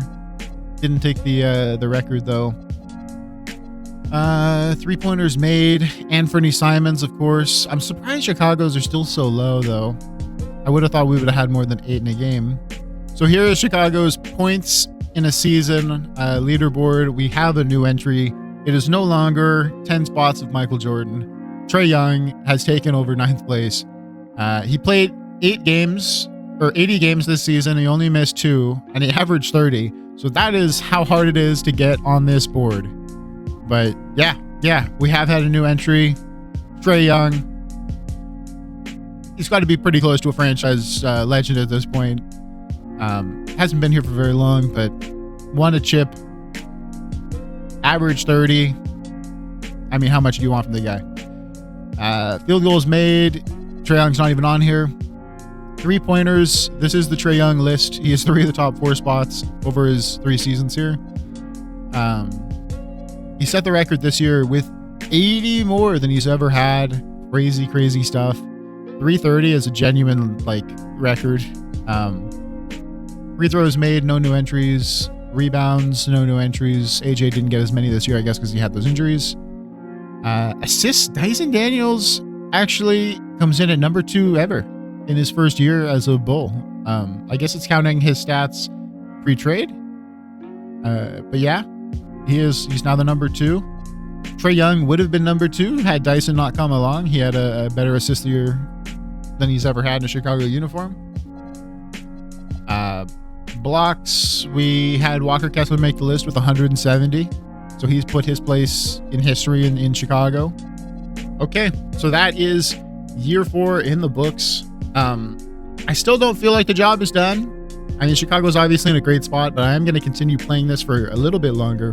Even though we've won the title, I want to see if we can make it back-to-back. Maybe we'll even see if we have a three-peat in us. That is kind of a ballsy thing. But we'll advance to the offseason and just kind of see what the business is from here. So we failed the task. Our governor's disappointed in us. Absolutely no regard for winning a championship. Started the offseason. Governor has allocated 42 points, whatever that means. We got 11 improvements. Well, I mean, I'm maxing out that. We'll get the arena nice and renovated. And then from here, I guess we'll put a little bit into luxury box and a little bit in fan nights. That feels fair. But we maxed out sports medicine and training and arena. That's good enough. I'm not going to worry about the pricing. It's just not a GM thing, but our prices are very fair, apparently. Player retirements. Absolutely horrendous class here. Bradley Beal, the headliner. I mean, Rudy Gobert's the headliner, but didn't have as many years pro. I don't know if we'll get a Hall of Famer. I'm really surprised Ryan Kalkbrenner retired. The rest of these aren't too crazy. Chicago legend Matisse Thybulle retires after 9 seasons at 32. He probably didn't get another team after we cut him. Alex Caruso, obviously, also a Chicago ex-player, retires at 35. That feels about right. Yeah, just a rough class. I mean, only so many of these guys had a real NBA career. Only 5 players even qualify for the healthcare after you retire. I think you need 10 years for that. Staff retirements. Eric Spoelstra. He's a bigger name than any of those guys that retired as players, probably. Nate McMillan also on the list. Luke Kerr. I don't think he's any relation to Steve. Liam Rose is not Leon Rose. Oh, our assistant head coach retired. John Bryant. Oh, no. I guess he got the title and dipped. League meetings. All of these are rejected. I will just continue. Draft lottery. We have the number 1 odds. Interesting. Us and the Mavs. Wait, what? I totally forgot about this. We had Golden State. We traded for Golden State's pick, and then they immediately pick up Luka Doncic. What happened? Why do we have the number 2 pick via Golden State? Did Golden State's year go that poorly? Can I go back? I don't want to do that yet. I gotta see what the hell happened. Oh my God, Golden State sucked. How did we pull that off? They had Luka Doncic and they sucked. Oh, I mean, this is a rancid team. Alfred Rodman, who they took 1st overall. They had a 1st overall pick and Luka, and they couldn't put together a team. Yeah, look at some of these are bombs, dude. They had Andrew Wiggins again. They traded for him. And then they had Whitmore as well, averaging 26. Why was this team so bad, dude? Did they have the worst defense in the league or something? Second. I mean, they had, just a terrible, terrible year. So I didn't think this pick was going to be anything, and it's getting us top odds in the lottery. Wow. Okay. Well, let's see how it goes. I'm mind blown right now. So the Nets move into the top 4 there. Apparently they have another pick. Did the Nets move twice? I'm confused. Prediction Warriors. Was that the Warriors pick? I'm lost right now. I'm lost. This is the Nets? Okay. At 3. The Nets again. Okay, it's the Nets. Number 2 is the Pacers. Did the Warriors pick fall to 5 and they keep it? Is that what happened? I'm giga lost right now. It did. Okay. So I guess they must have had a top 5. I can't remember the protection on the pick, but it looks like the Warriors kept their pick. Okay. So we don't have a good pick. Okay. So maybe they tanked the year to keep their draft pick. Maybe that was the case. We got pick 27, so that's sick. You know, we would have had pick 28, but we traded it. So big upgrade there. Yeah, I'm curious what happens with the protection. Do we get the Warriors unprotected first next year? I don't know. But either way, we don't end up getting that sick pick. What can you do? Staff signing. We need a head coach. We're going to try and get our guy back. We need a head scout, and we need an assistant GM. Okay, so all the spots are full. We have Jeff Gatling as our assistant GM, who is replacing Billy Ball, of course. The head coach has returned. Michael Stoffer, the absolute legend. We had to give him whatever he wanted after winning us a championship. So he's back for 4 more years. And then our new head scout is Jeffrey Cousins, who has 4.5-star analytics. So hopefully he's pretty good. But yeah, nothing too exciting. It's just coaches. Here at the draft combine, we have apparently no tremendous shooters. We got a small forward here who looks pretty good with a 40-inch vert, but it's not looking great. We have some fast guys that have decent verts, well, solid verts, but not really incredible bench presses. It just doesn't look like there's anything too stand-outy here. So even less to take away from this draft combine class than previous years. At the NBA draft, I do just want to look again at the prospect scouting. So J.R. Simpson, who we looked at, started the year at 19. He's now 20. What do they say about him? So he's getting compared to Tim Duncan, 7'1", 20 years old. I mean, this guy looks elite. It would have been really nice to have a high pick and trade up for this guy, because this guy alongside Dybantsa would have been special. So we can't actually do any trades here for Bennett Sturts because he's expiring. So it's going to have to be something we look at in free agency. Nothing we can do with the draft. So because we have like pretty much the entire team full on spots, I'm not so worried about what we're going to do for the draft this year. So I've been looking at what to do with pick 27, and Dallas is willing to offer unprotected first far into the future. And while they have a fantastic team now, you never know what 4 years is gonna change. So I think I'm gonna take this. It's potentially a pick that we can trade back to them if we ever go after Bennett. But for right now, for draft night, there's no one that I want to take. No one caught my eye at the combine. I think I'm just gonna trade back for a future pick. And yeah. Oh yeah, quick. So yeah, we have the 2030 Warriors unprotected first. So where we didn't have a first next year, we've now got an unprotected Warriors pick. So that's pretty good. Hopefully they have another disaster year. Not that you can count on it. I don't know what the hell happened this year, but we do have their pick unprotected. But anyways, I will be taking this trade from Dallas. So this is how the draft ends up going. J.R. Simpson, of course, goes first. 82 overall already. This guy's going to be a monster in this league. Would absolutely love to bring this guy into the fold. I have no idea how that would be possible, but yeah, he looks tremendous. Really, really good. 7'1" as a power forward. Can he shoot?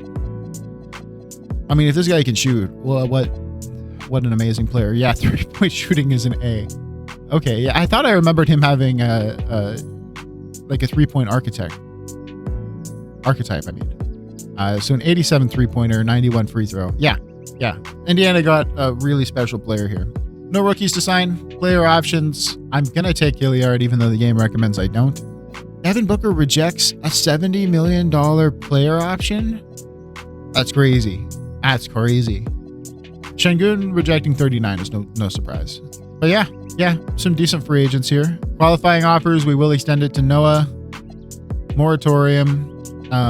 We've got... What can we do for affordable?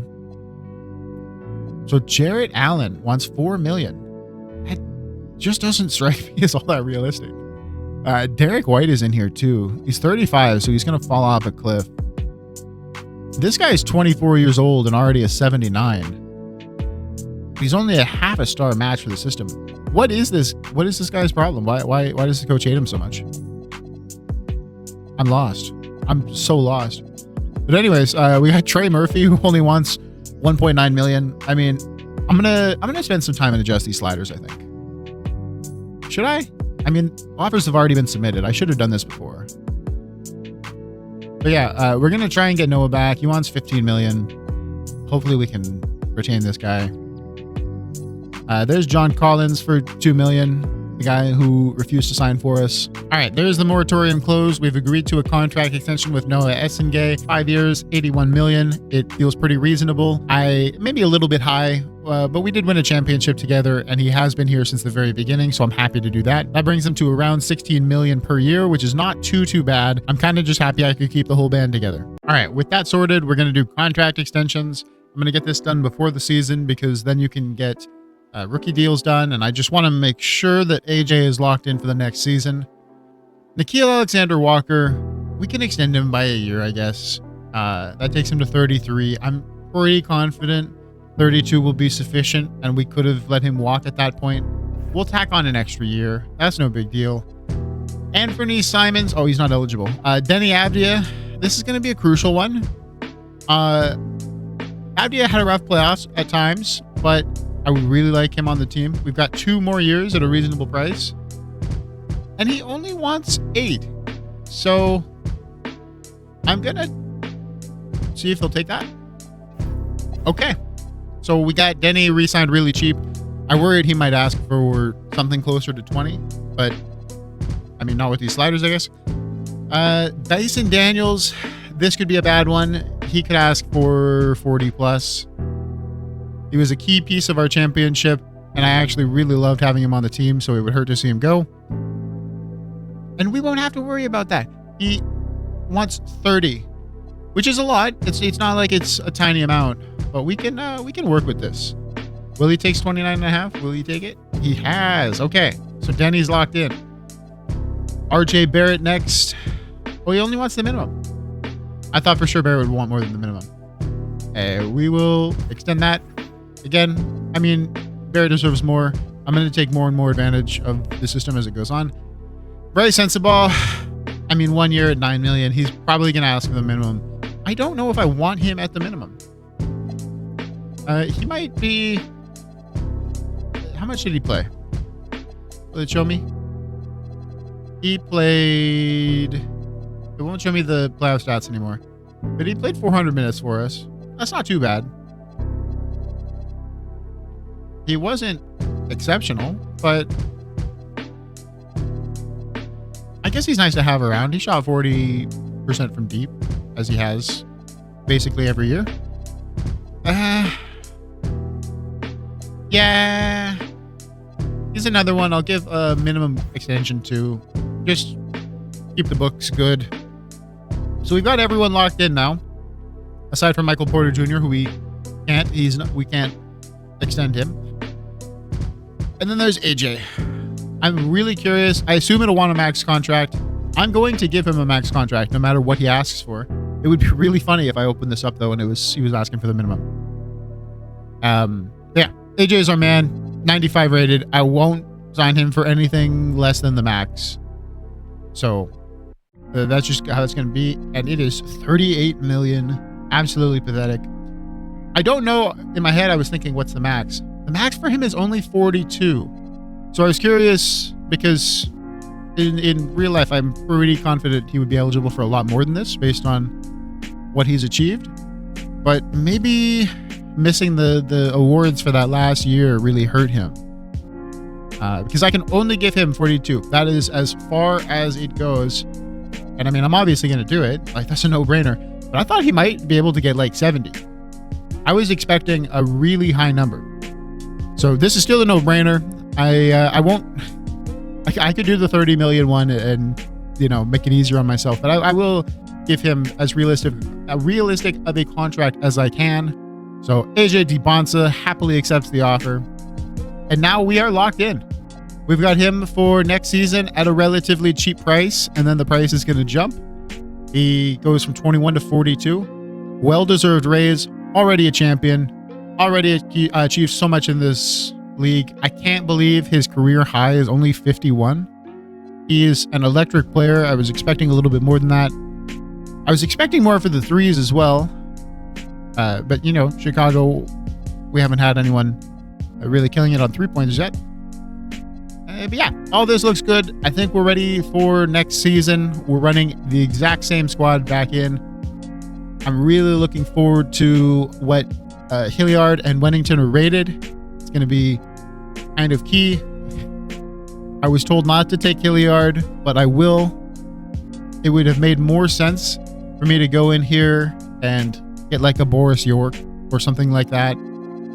He's cheaper and better and, you know, younger also.